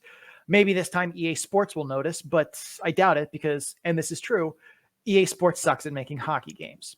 On a serious note, though, he's looked spectacular through a small sample size this season, some of which I'm sure is Ingram himself would credit to getting mentally healthy earlier in the year as he entered the NHLPA Players Assistant Program in January. But he's come back to look like the goalie Ads fans know and loved, and then some. He still tracks the puck at a very high level, but he's moving really well. His technique looks great. When things break down in front of him, he's poised and can use his athleticism to make tough saves. He's been spectacular and a much-needed steadying force for the Admirals as the defense is still trying to get their act together, as we just described in half the alphabet. Another big positive for them has been Grant Mismash. He's maybe been their best player in transition right now outside of maybe Anthony Richard. But he's not piling up points, but that's not entirely what he's good at. He's making plays to the neutral zone, been engaged in the play, moving his feet in all three zones, which is definitely not true of everyone on that roster. He's been noticeable a lot in Milwaukee's recent stretch of games here. And while that's good for him, it also says a lot about the rest of that forward group now. But Grant Mismash has definitely been a positive for that team so far. On the negative side, I would have to say Cody Glass. And I know Cody Glass has been fine, but I don't think that's enough. Cody Glass should be out there trying to prove he doesn't belong in this league and should be in Nashville in a middle six role. 0 goals, 4 primary assists in 8 games is not sending that message. 0 primary points on the power play is not sending that message. Their penalty kill being what it is with him on it is not sending that message. While he hasn't been bad, he's not driving play right now by and large. If he wants a role in Nashville, he needs to be a bigger part of the solution in Milwaukee right now and not a part of maintaining the status quo. Back to Connor Ingram, I mean, such a blessing for Nashville to acquire him for a 7th round draft pick from the Tampa Bay Lightning after Ingram said he would rather play in the ECHL rather than with Syracuse. And there is a story there that I'm absolutely positive we will never know what happened. Like they touch on it a little bit for the athletic column that they had back in 2019, because that's when it happened, was the offseason of 2019. It feels like 6 years ago now, but yeah, Nashville to be able to acquire him, I was baffled. I reached out when I worked for a different site to the Orlando ECHL correspondent. I'm like, what the hell is Tampa Bay doing? Yeah, it was baffling. But Connor Ingram, obviously in a much better place, and kudos to him for, having the awareness to enter the player assistance program for the NHLPA for sure. Time for keys of the weekend. Absolutely. Cece, I'll tee it up to you here. What does Iowa need to do to get dubs this weekend? Well, first and foremost, they need to be aggressive on the forecheck. Milwaukee has been struggling heavily to get pucks out of their zone and stop the bleeding. They're making turnovers so often that even the New York Jets are thinking that they should get it together. And that's saying something. If you know, you're a football fan, The easiest way to keep that going if you're Iowa is to press them on the forecheck, plain and simple. Next key, last key, don't take stupid penalties. In short, Iowa's power play has been middling. Milwaukee's power play is dangerous. It's one thing that has been consistently good for Milwaukee this season. If there's a guy in the slot who's got an open net in his sights, hook him or whatever. But cross checks to a guy away from the play, late hits, bear hugging puck carriers, taking 5-minute majors and, getting them misconduct and getting kicked out of the game. We're looking at you, Cody McLeod. Just don't take those stupid penalties. Just don't do it. All right, that's it for Iowa. Sean, tell us a little about the Milwaukee keys to the weekend. Well, number one, it all begins and ends here with clean zone exits. If you aren't able to get clean zone exits at a high percentage of the time, bad things are going to keep happening, as that's what's been happening. If that means simplifying your own end, simplifying play in your own end for Milwaukee, so be it. If that means having D jump in on the weak side more often, so be it. Some adjustments need to be made to breakouts to get zone exits, because what's happening now is not working and is why they keep getting just repeatedly pinned in. Second big key, and we talked about it when I went A through, I don't even remember what letter now, defend your blue line. The easiest way to keep a team from getting shots on goal and scoring chances is to not let them in the zone. Ads defense, like we just talked about, are giving up way too much space to forwards entering the zone. When the Wild try and enter the Admiral zone with possession, a defender needs to be a stick length away and closing. None of this socially distanced garbage I've seen from them. Forwards need to be back checking with intention so defenders can be aggressive because they know they have back pressure should they step up and miss. This has been absent from games recently in Milwaukee, and it needs to be fixed. Defend your blue line.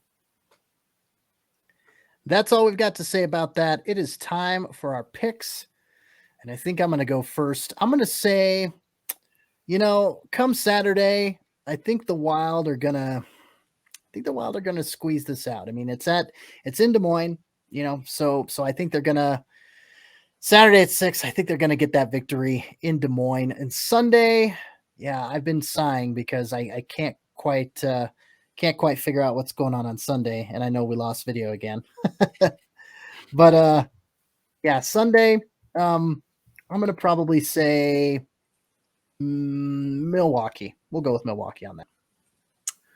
I am going to take the Wild on Saturday for the simple reason that Connor Ingram started the Wednesday game, and I think that means that he gets the Sunday start, which means it's probably going to be Devin Cooley in on Saturday against the Wilds, and I don't trust Devin Cooley.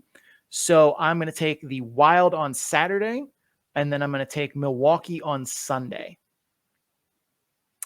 The model has Iowa as a 52.1% favorite in both games. So the model a little bit higher on Iowa in this, which is not surprising given the recent stretches from both teams. So we're going to take a break here. After the break, we will get to Colorado and Texas, where we have a guest lined up that you might want to stick around for.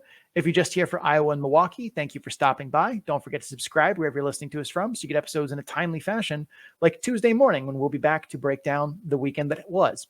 Also, check us out on social media. Links to our social media, as well as our YouTube, Spotify, Apple, Google Podcasts, can all be found on our Linktree page at linktr.ee/the Calder Farmstead.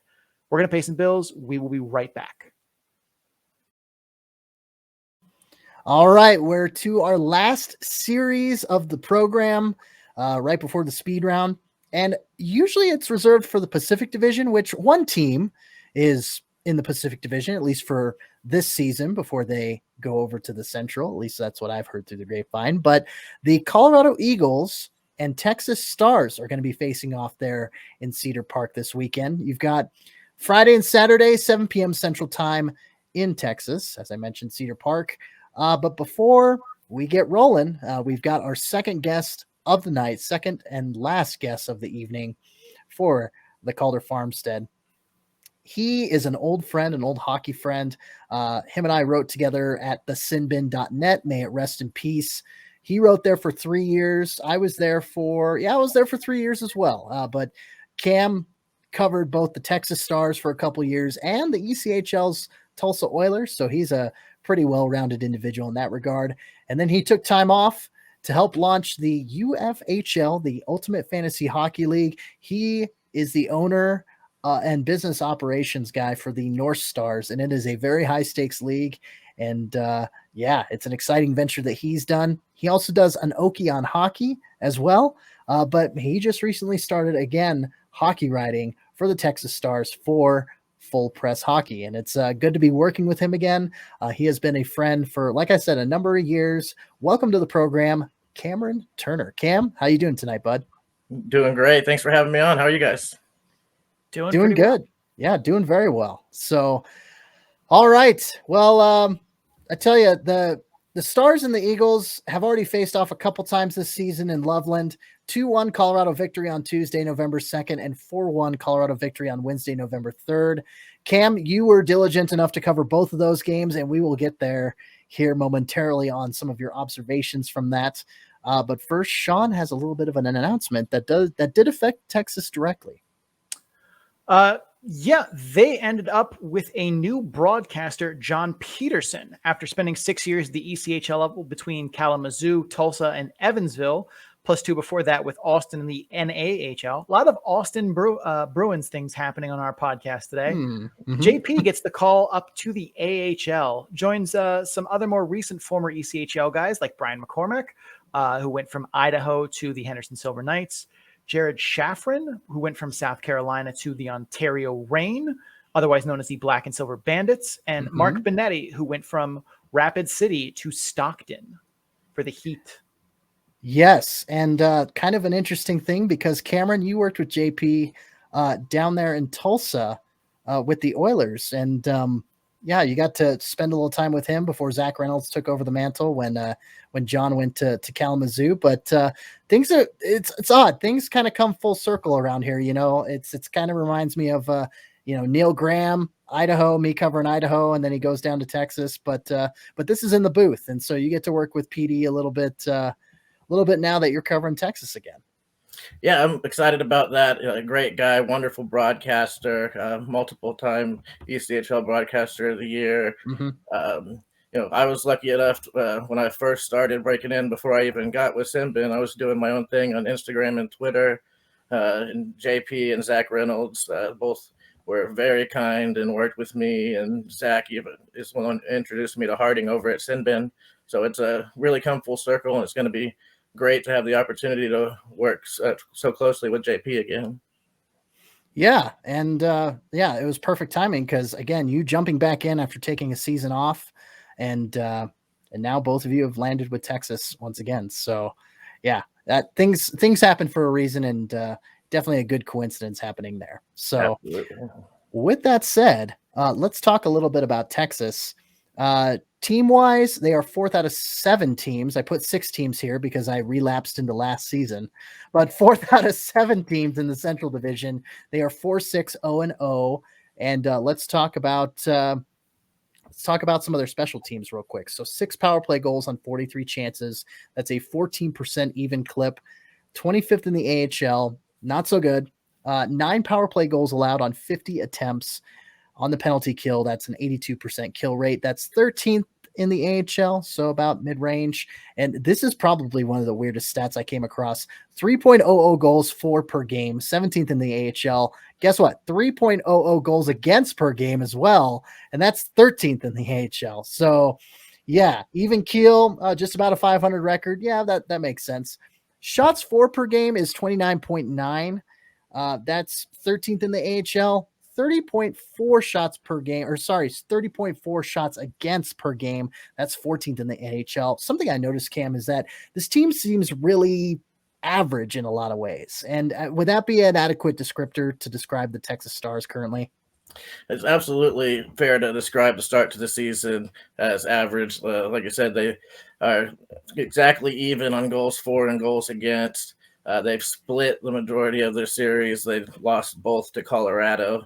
But they've been a team, 4 of their power play goals have come in just 2 games. They have given up at least 5 or more penalty kill opportunities in each of their last 4 losses, and they've lost 4 of 5 overall. So the discipline has started to kind of show itself in the losses over the last few weeks. And like you said, it's going to even kill as far as goals for and goals against. It's just kind of been coming at the wrong time over the last few weeks. They outscored San Jose 7-3 in the first game last week, but then turned around and got beat 7-5 in the second game. And it's just been tough for them to find consistent efforts offensively and defensively in the same game at the same time. And Cam, we refer to Tucson in the Pacific Division as the Jekyll and Hyde team because they are so up and down. Like they could blow out a team 6-1 and then lose to another team 7-3 the very next night. And it just seems like Dallas is really embodying that kind of same, two-faced mentality where you've got this, we're a responsible, disciplined team on one side. And on the other side, it's just like, we're just not going to, follow through with checks or do anything like that. And it's a tale of two teams. Absolutely. Something Coach Graham has got to be pulled his hair out of trying to find the consistency there from night to night.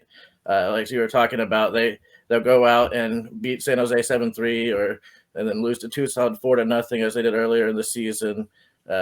Opening weekend against Iowa, it was a 3-0 loss and then a 4-1 win. So it's just been tough to find that consistency, and a big part of that has been the discipline. When they are playing well, there's no getting through them. Ottinger at the back and a strong defensive core. When they're playing their game, they're able to keep shots to the perimeter, keep the opposing team from having extended pressure and multiple chances down low, and then turn around and use that pressure against the other team on the other end. But recently they've been putting themselves in the penalty box, not letting the offense get in any kind of flow whatsoever, and just allowing the opposition to dictate the flow of gameplay. Yeah, and something else I noticed, Cam, is that it's an interesting statistic that I saw with Grand Rapids as well last week when I was kind of, zoning in on them a little bit. And, oddly enough, another Central Division foe for Texas. But leading and trailing after the first and second periods, pretty good leading after one, 4-1, 0-0, and 2 periods. When they're leading after two, they're 4-2, 0-0.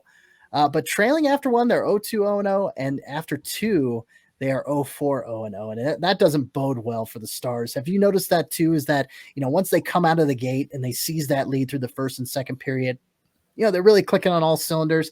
But when they don't, they kind of fall flat. And like you said, let the other team, the opposing team, take and dictate the pace. Yeah, absolutely. It's something when I was there for opening weekend, I had talked with Riley Damiani and Coach Graham about that exact thing, talk with Jake Ottinger as well, about what it means when the team is able to get that early lead and play with confidence and play from the net out and just focus on their game and not feel the pressure of having to come back and put excess offensive pressure on a team to be able to even the score after falling behind. Like you said, pretty much they win if they're up after 1 or 2. They've been losing if they're down. The only exceptions, the 2 Colorado games, Texas had the lead after the first in game 1 or game 2 and the lead after the second in game 1, and Colorado came back on them both times. So that'll be something they'll need to focus on, especially in this series upcoming weekend. But it's been tough for the team to kind of rebound when they've gotten off to a slow start in games. And I know you mentioned, Jake Ottinger and, more of an individual focus for this latter portion. Riley Tufte, he's been a bright start for the Stars, a bright spot for the Stars, rather. I know he has goals in the last 3 games. He's second on the team in scoring, 5 goals and 2 assists. And of course, he was called up this afternoon by the Parrot Club there in Dallas. Just their luck, right? Curtis Mackenzie coming back, very well loved in Cedar Park. After 3 seasons away in Utica and Chicago, leading the team in scoring with 3 goals and 5 assists. Those are just, 2 players that stuck out to me. Name some other folks that have really, in spite of the inconsistencies with Texas, name some other individual skaters that have really stood out with you. Yeah, absolutely. I mentioned Damiani. He's been good for Texas.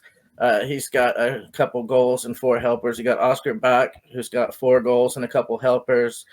Joel Lesperance, who was on the Dallas Taxi Squad last season, he's come down and he's been scoring. And then, as you mentioned, Curtis Mackenzie, back after a few years away, named the captain, big-time fan favorite, and he's come in and really kind of found a spark again and is leading the team offensively. Then Jordan Kawaguchi is another one. He got off to a fast start. It's kind of slowed down a little bit recently, but he's still adjusting in his first full season at this level, and I think he's going to be one to watch as the season goes on for sure. On the defensive side of the puck, I know that, there's not a whole lot of blue liners that are making an impact on the score sheet per se on a consistent basis, but any of the defensemen that really kind of, any of those guys that really stick out to you besides the forwards that you just mentioned? Ben Gleason, he's always a good player on the defensive end, and he's chipped in 6 assists so far this year. He's been the most consistent offensive presence. He's good on the power play. He's spent some time in the NHL on the Dallas power play, and he provides a lot of veteran experience on the blue line. Another one, Thomas Harley, he's been up in the NHL, but he just got sent back down this afternoon. So he'll be back on the Texas blue line, and he's an excellent prospect, excellent with the puck, and he's going to do great things, be a big help on that back end for Texas going forward. Lastly, let's talk in net. Oh, Sean, you were going to mention something. I think one of the big things that's been surprising to me in looking over Texas's roster, some of the standings, and at least trying to see some of their games, is the absence from Alex Petrovich in the score sheet.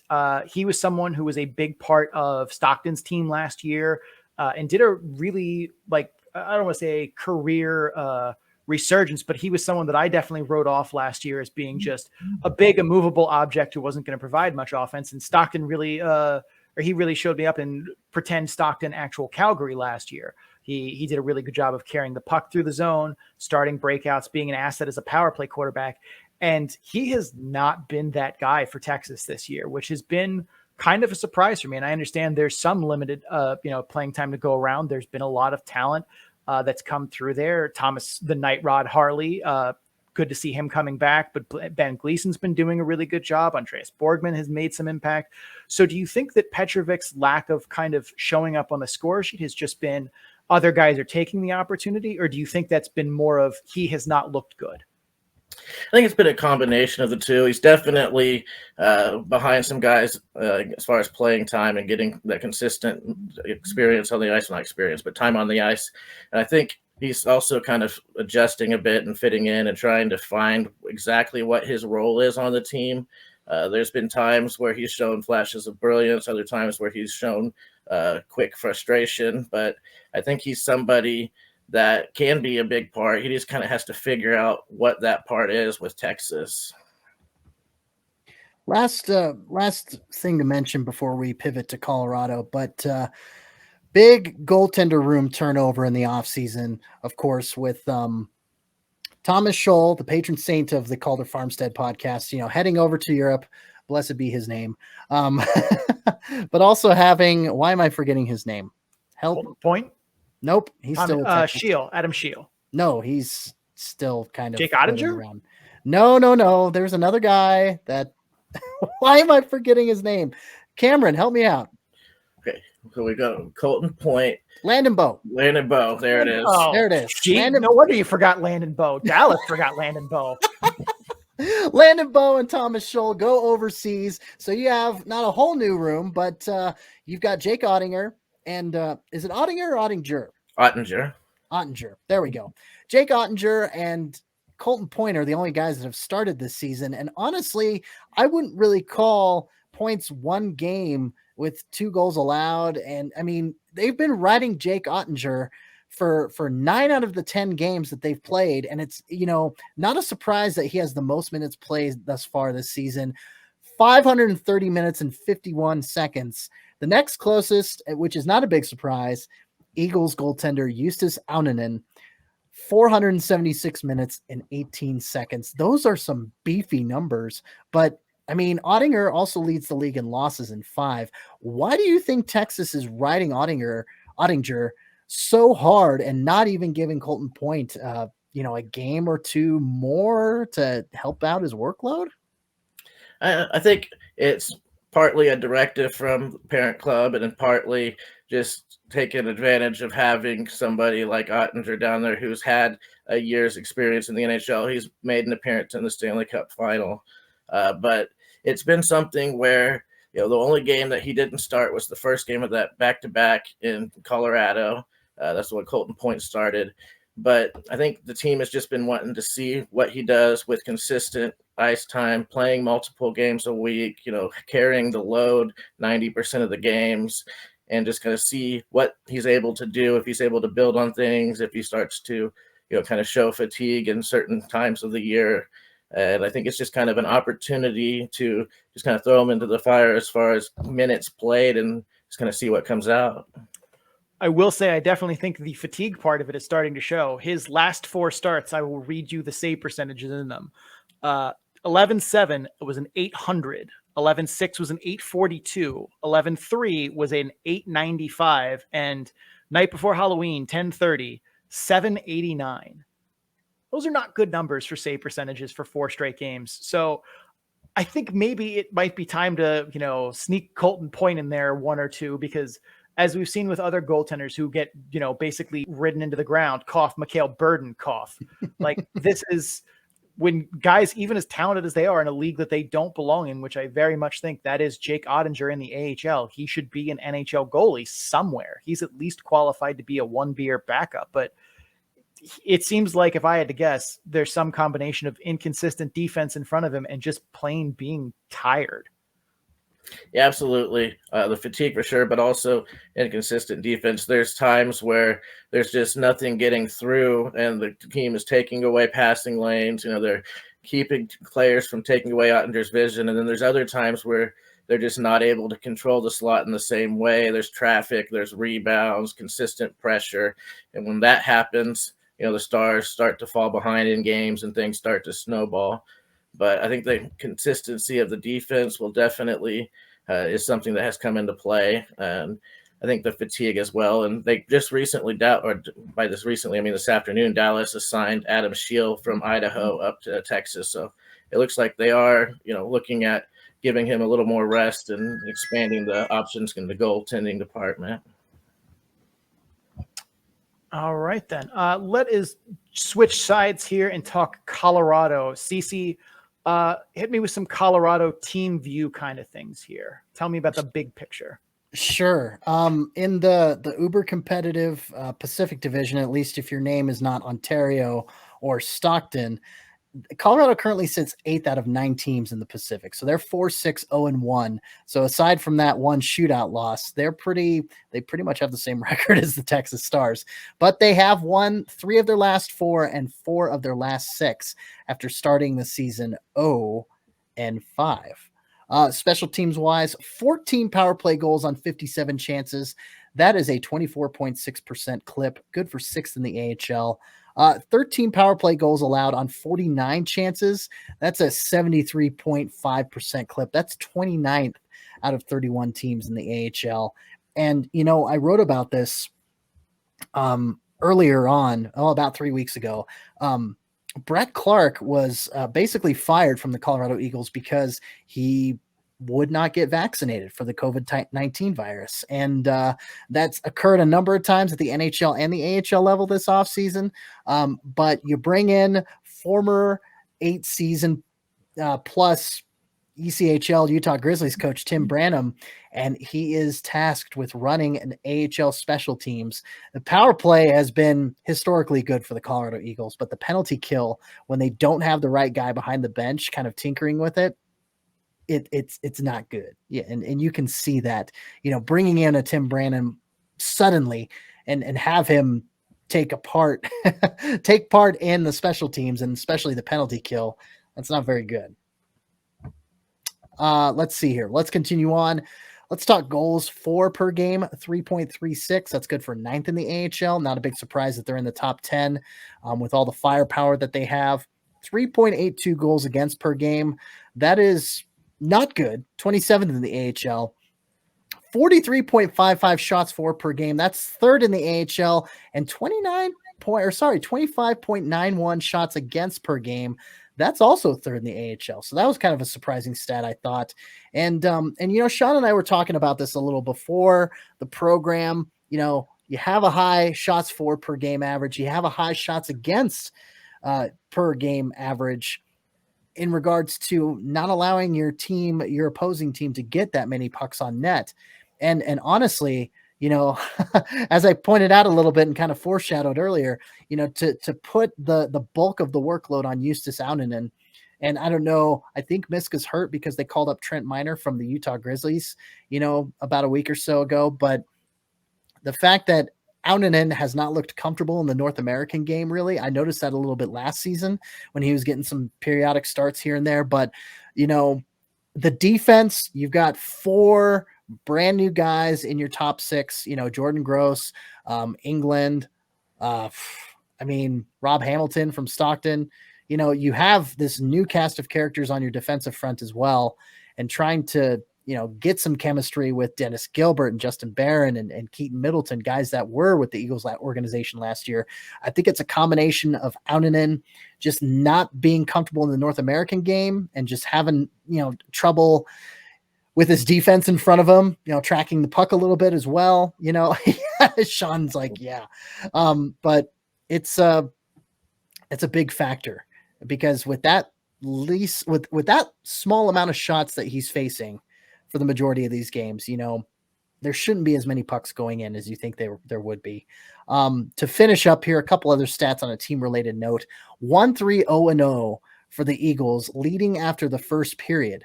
They're 1-3-0-0.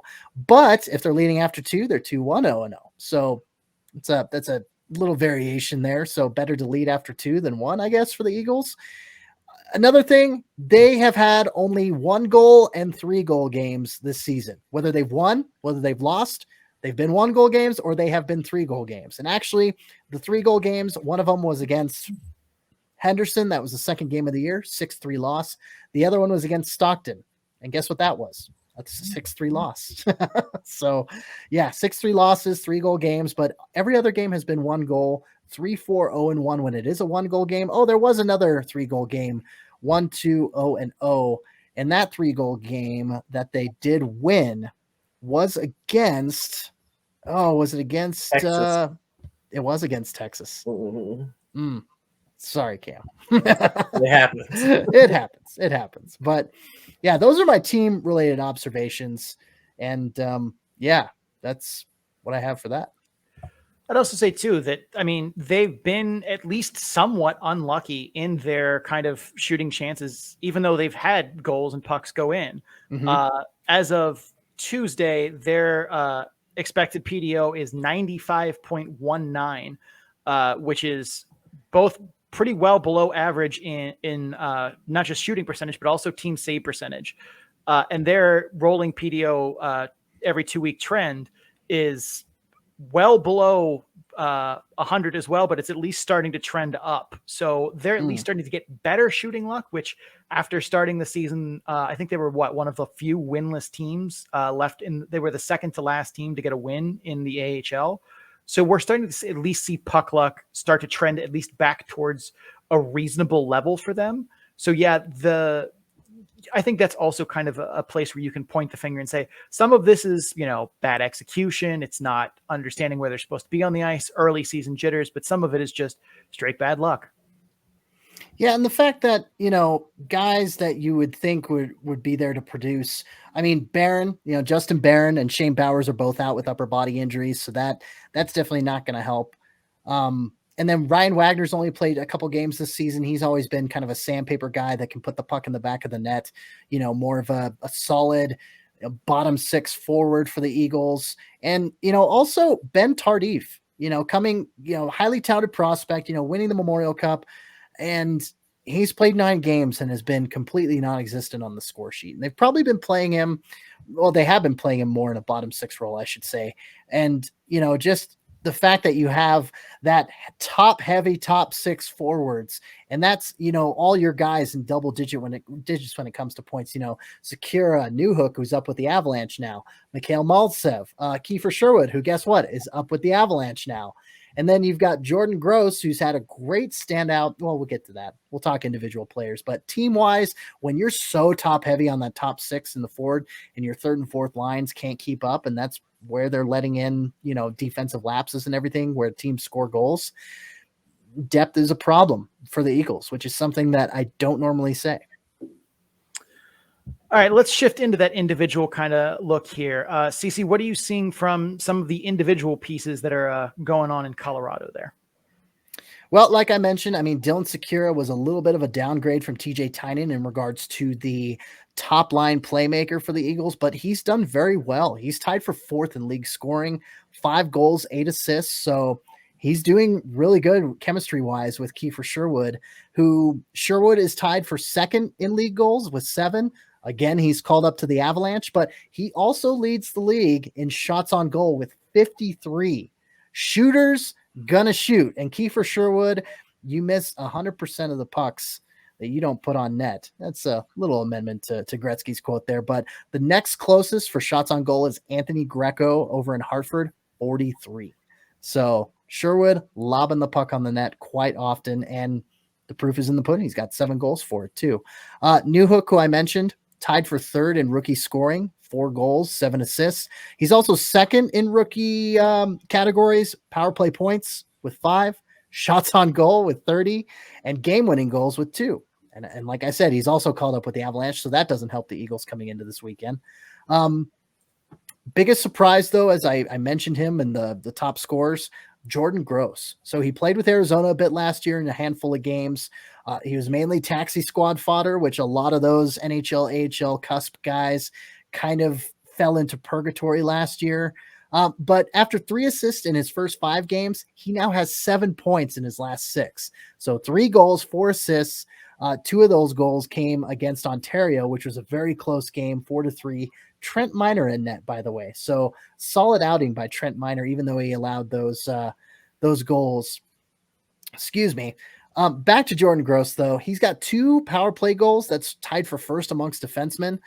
Continuing in the defenseman categories, tied for third league-wide in assists with 7, tied for second with power play points, and fancy that, he's first in the league with shots on goal with 35 amongst defensemen. So again, Colorado putting the puck on net, maybe 75-25 high quality chances, but when you're putting the puck on net that much, you're bound to get some pucks to go in. And now they just need to make them the pucks that aren't as high a quality. They probably need to skew that a little more to 85-15, 90-10. All right, let's get into keys for the weekend here. Cece, what do the Eagles need to do to get some dubs on this weekend in Texas? They either need to not commit a lot of penalties or really shore up the penalty kill. The penalty kill percentage is going up. They were in the basement just a few weeks ago.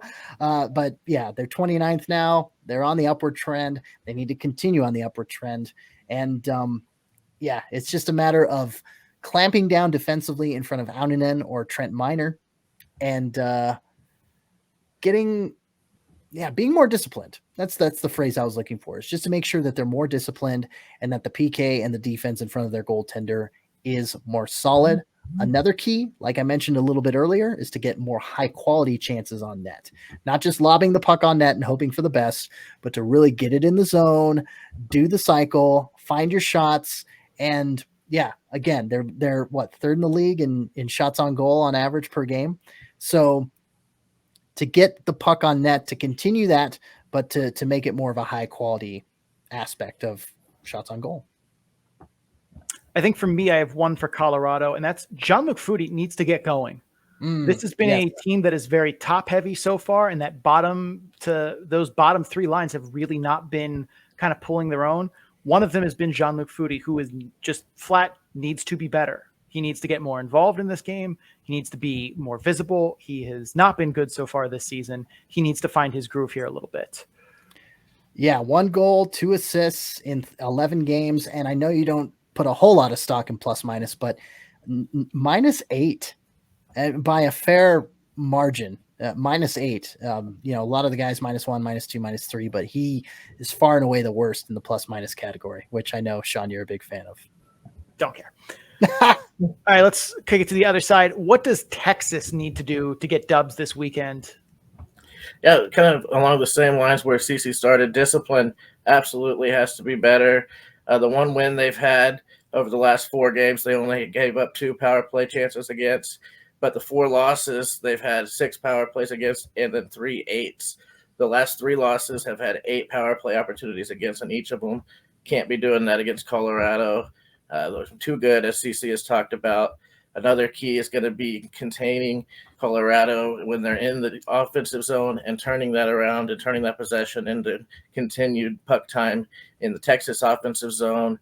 They need to return the favor kind of from what Colorado did to them up in Loveland, Colorado took away time in possession. They took away the space on the ice for Texas, and they just kind of made Texas have to kind of crawl through mud. It seemed like the whole game.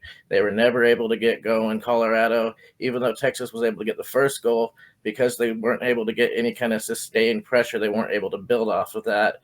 And so they're going to need to get that sustained pressure. And then on top of getting the first goal, the next key, they need to get that second goal as well. When they've gotten a 2-goal lead, they've tended to kind of go ahead and roll and get a big victory. But against Colorado, they weren't able to extend it to that 2-goal lead, and it eventually came back to bite them. So they need to be more disciplined, win the special teams battle. They need to win the time of possession and keep the puck away from Colorado, keep attacking, and then they need to find that 2-goal lead and extend and build from it. All right. Last but not least, it's time for our picks. And Cam, as we do on the program, we always defer to the guest first and foremost. So again, Eagles in Cedar Park on Friday and Saturday. Who do you got? I think it's going to be a tough battle. Texas is really needing to turn things around. They're coming back home after a 4-game trip where they went 1-3. I think they're going to be determined to put out a good effort. I think Texas will win Friday night. And Saturday is going to be a tough battle because Colorado's been playing really well as well. I think it'll be a tough defensive battle that probably goes into overtime. So I'm going to say Texas picks up 3 points and Colorado picks up 2. Okay. Right. I do not trust either team at all, point blank. I am going to take a weekend split. I am going to say Texas is going to take it Friday. Colorado is going to come in, Colorado will take Friday. Texas will take Saturday. That is how I'm going with it. I think Colorado comes into town a little anxious after a long trip there, but wears themselves out, punches themselves out basically in the first game, metaphorically speaking. Who knows? There might be an actual fight, but I think it's going to take a little bit of time for guys like the Night Rod, Thomas Harley to kind of get back to acclimated to the AHL, but I think he takes off Saturday where Colorado is tired. So that's what I'm going with. Colorado Friday, Texas Saturday. Sean, you can get out of my brain because I'm also picking Colorado on Friday and Texas on Saturday. Hell, I mean, in their 4 games, 2 at home, 2 home, 2 away. I believe Colorado took 3 of 4 last year. So I think they're going to do the same this year in their Texas series. They're going to take 3 of 4. Again, the Eagles on Friday and the Stars on Saturday. All right. The model has Texas as a 54.6% favorite in both games. So it doesn't like Colorado at all.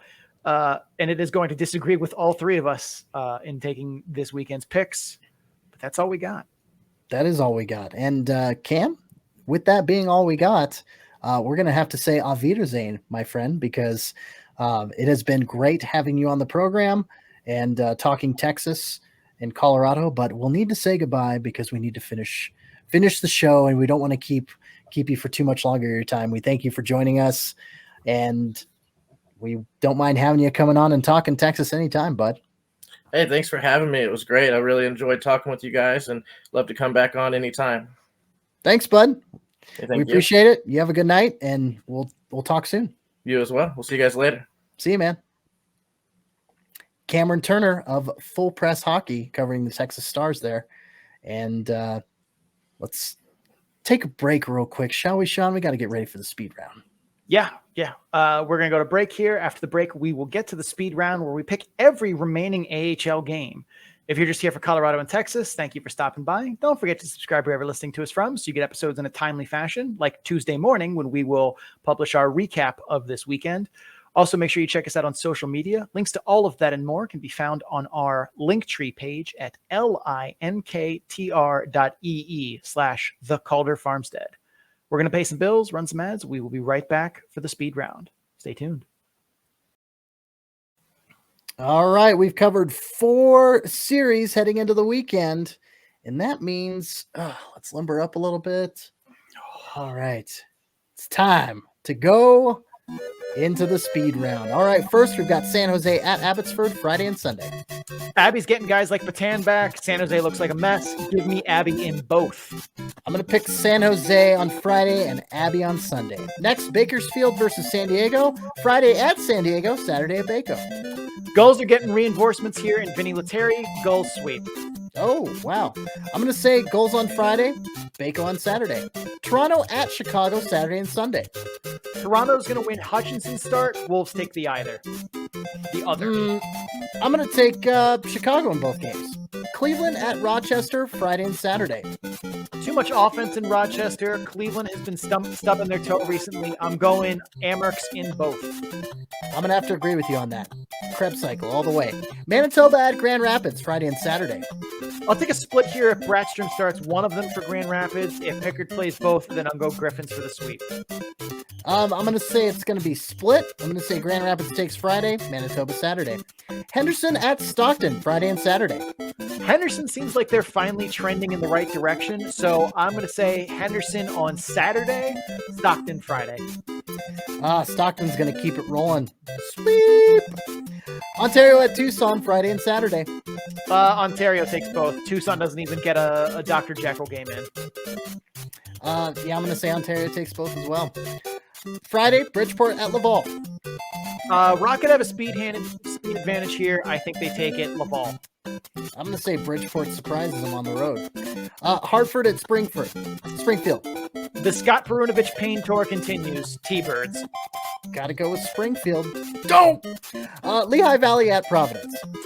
Lehigh Valley's too beat up for this. Bruins. Providence, for sure. Chicago at Rockford. Wolves, you had me at Rockford. I'm going to say Rockford. All right, Saturday, Bridgeport at Belleville. Bridgeport should be the better team here, but Belleville doesn't go down easy. Sound Tigers in this one, but close. Yeah, again, the COVID situation in Belleville, I'm going to go with Bridgeport. Hartford at Providence. I still believe in the P Bruins at home here. I'm going to say Providence. I'm going to be the contrarian and say Hartford. Hershey at Syracuse. Hershey's star power is either in Washington or on the trainer's table. Syracuse. I agree. Crunch. Last, Springfield at Lehigh Valley. Scott Perunovich Pain Tour, baby. T-Birds. Ooh, yeah, the Pain Tour. I love it. Love it. Ooh, Perunovich, yeah. Springfield. Wow, that was a short speed round. We actually got through it speedily. 2 minutes and 46 seconds. Not too shabby. Not too shabby at all. All right. Well, hey, episode 61 is coming to a close. That's it for the show. Thank you for watching and or listening. The Calder Farmstead is part of the Full Press Radio Network. You can listen to this and a number of other great hockey, sports, and wrestling programs at www.fullpresscoverage.com. That's pro wrestling, by the way. I needed to differentiate between all those amateur wrestling podcasts out there. Just click on the podcast drop-down menu in the top right portion of the website. You click it. Brrr, that's the sound of population. And enjoy. And if you guys are enjoying the Calder Farmstead, please make sure you subscribe so you get episodes in a timely fashion. Also, if you're listening on Apple Podcasts, please rate and review the podcast. Or if you're watching on YouTube, like the video and comment what you thought of the episode. Doing so helps others find the show, and your reviews help us improve it. We got a review the other day that actually included some constructive feedback on Facebook, so we incorporated some of that. You can also follow the show on social media at Calder Farmstead on Twitter, at The Calder Farmstead on Instagram and Facebook. Links to all of that and more can be found in our link tree, which is linktr.ee/The Calder Farmstead. Big thanks to Adrian Drake, who made our theme music. You can find him on social media at AD_dysfunction. That's DYSFUNCTION, so he can make music for you too. Cece, where can people find you? Well, my name is CC Hockley. You can find me representing Full Press Hockey on Twitter at FPC_AHL and at my personal Twitter account at CC Hawk. That's SEESEEHAWK. Big surprise, the majority of my tweets are about hockey, but I love music. I love professional wrestling. I love movies. I have opinions. I am a holistic being. So check it out. If it keeps me interested, I hope it's not going to be bullshit for you. Check out my writing on the Full Press Coverage Network at www.fullpresshockey.com. Shawnee, where can the people find you? I'm Sean O'Brien. You can find me on Twitter at Sean O'Brien81. That's SeanObrien 81. I'm also on an ever-improving Instagram account at Sean O'Brien_81. If you go to Sean O'Brien81 on Instagram, that's a different guy. Look for pictures of a cute dog. That's me. You can find my stats work, including all of that PDO, the model, a bunch of other things, at my Tableau page at bit.ly/data-dump-and-chase, all lowercase, all one word. Cece, take us home. Can confirm Parker the Doggo is one of the best good girls. And that'll do it for episode number 61 of the Calder Farmstead podcast. For Sean O'Brien, I'm CC Hockley. Thank you for tuning into the show. And as always, keep your stick on the ice.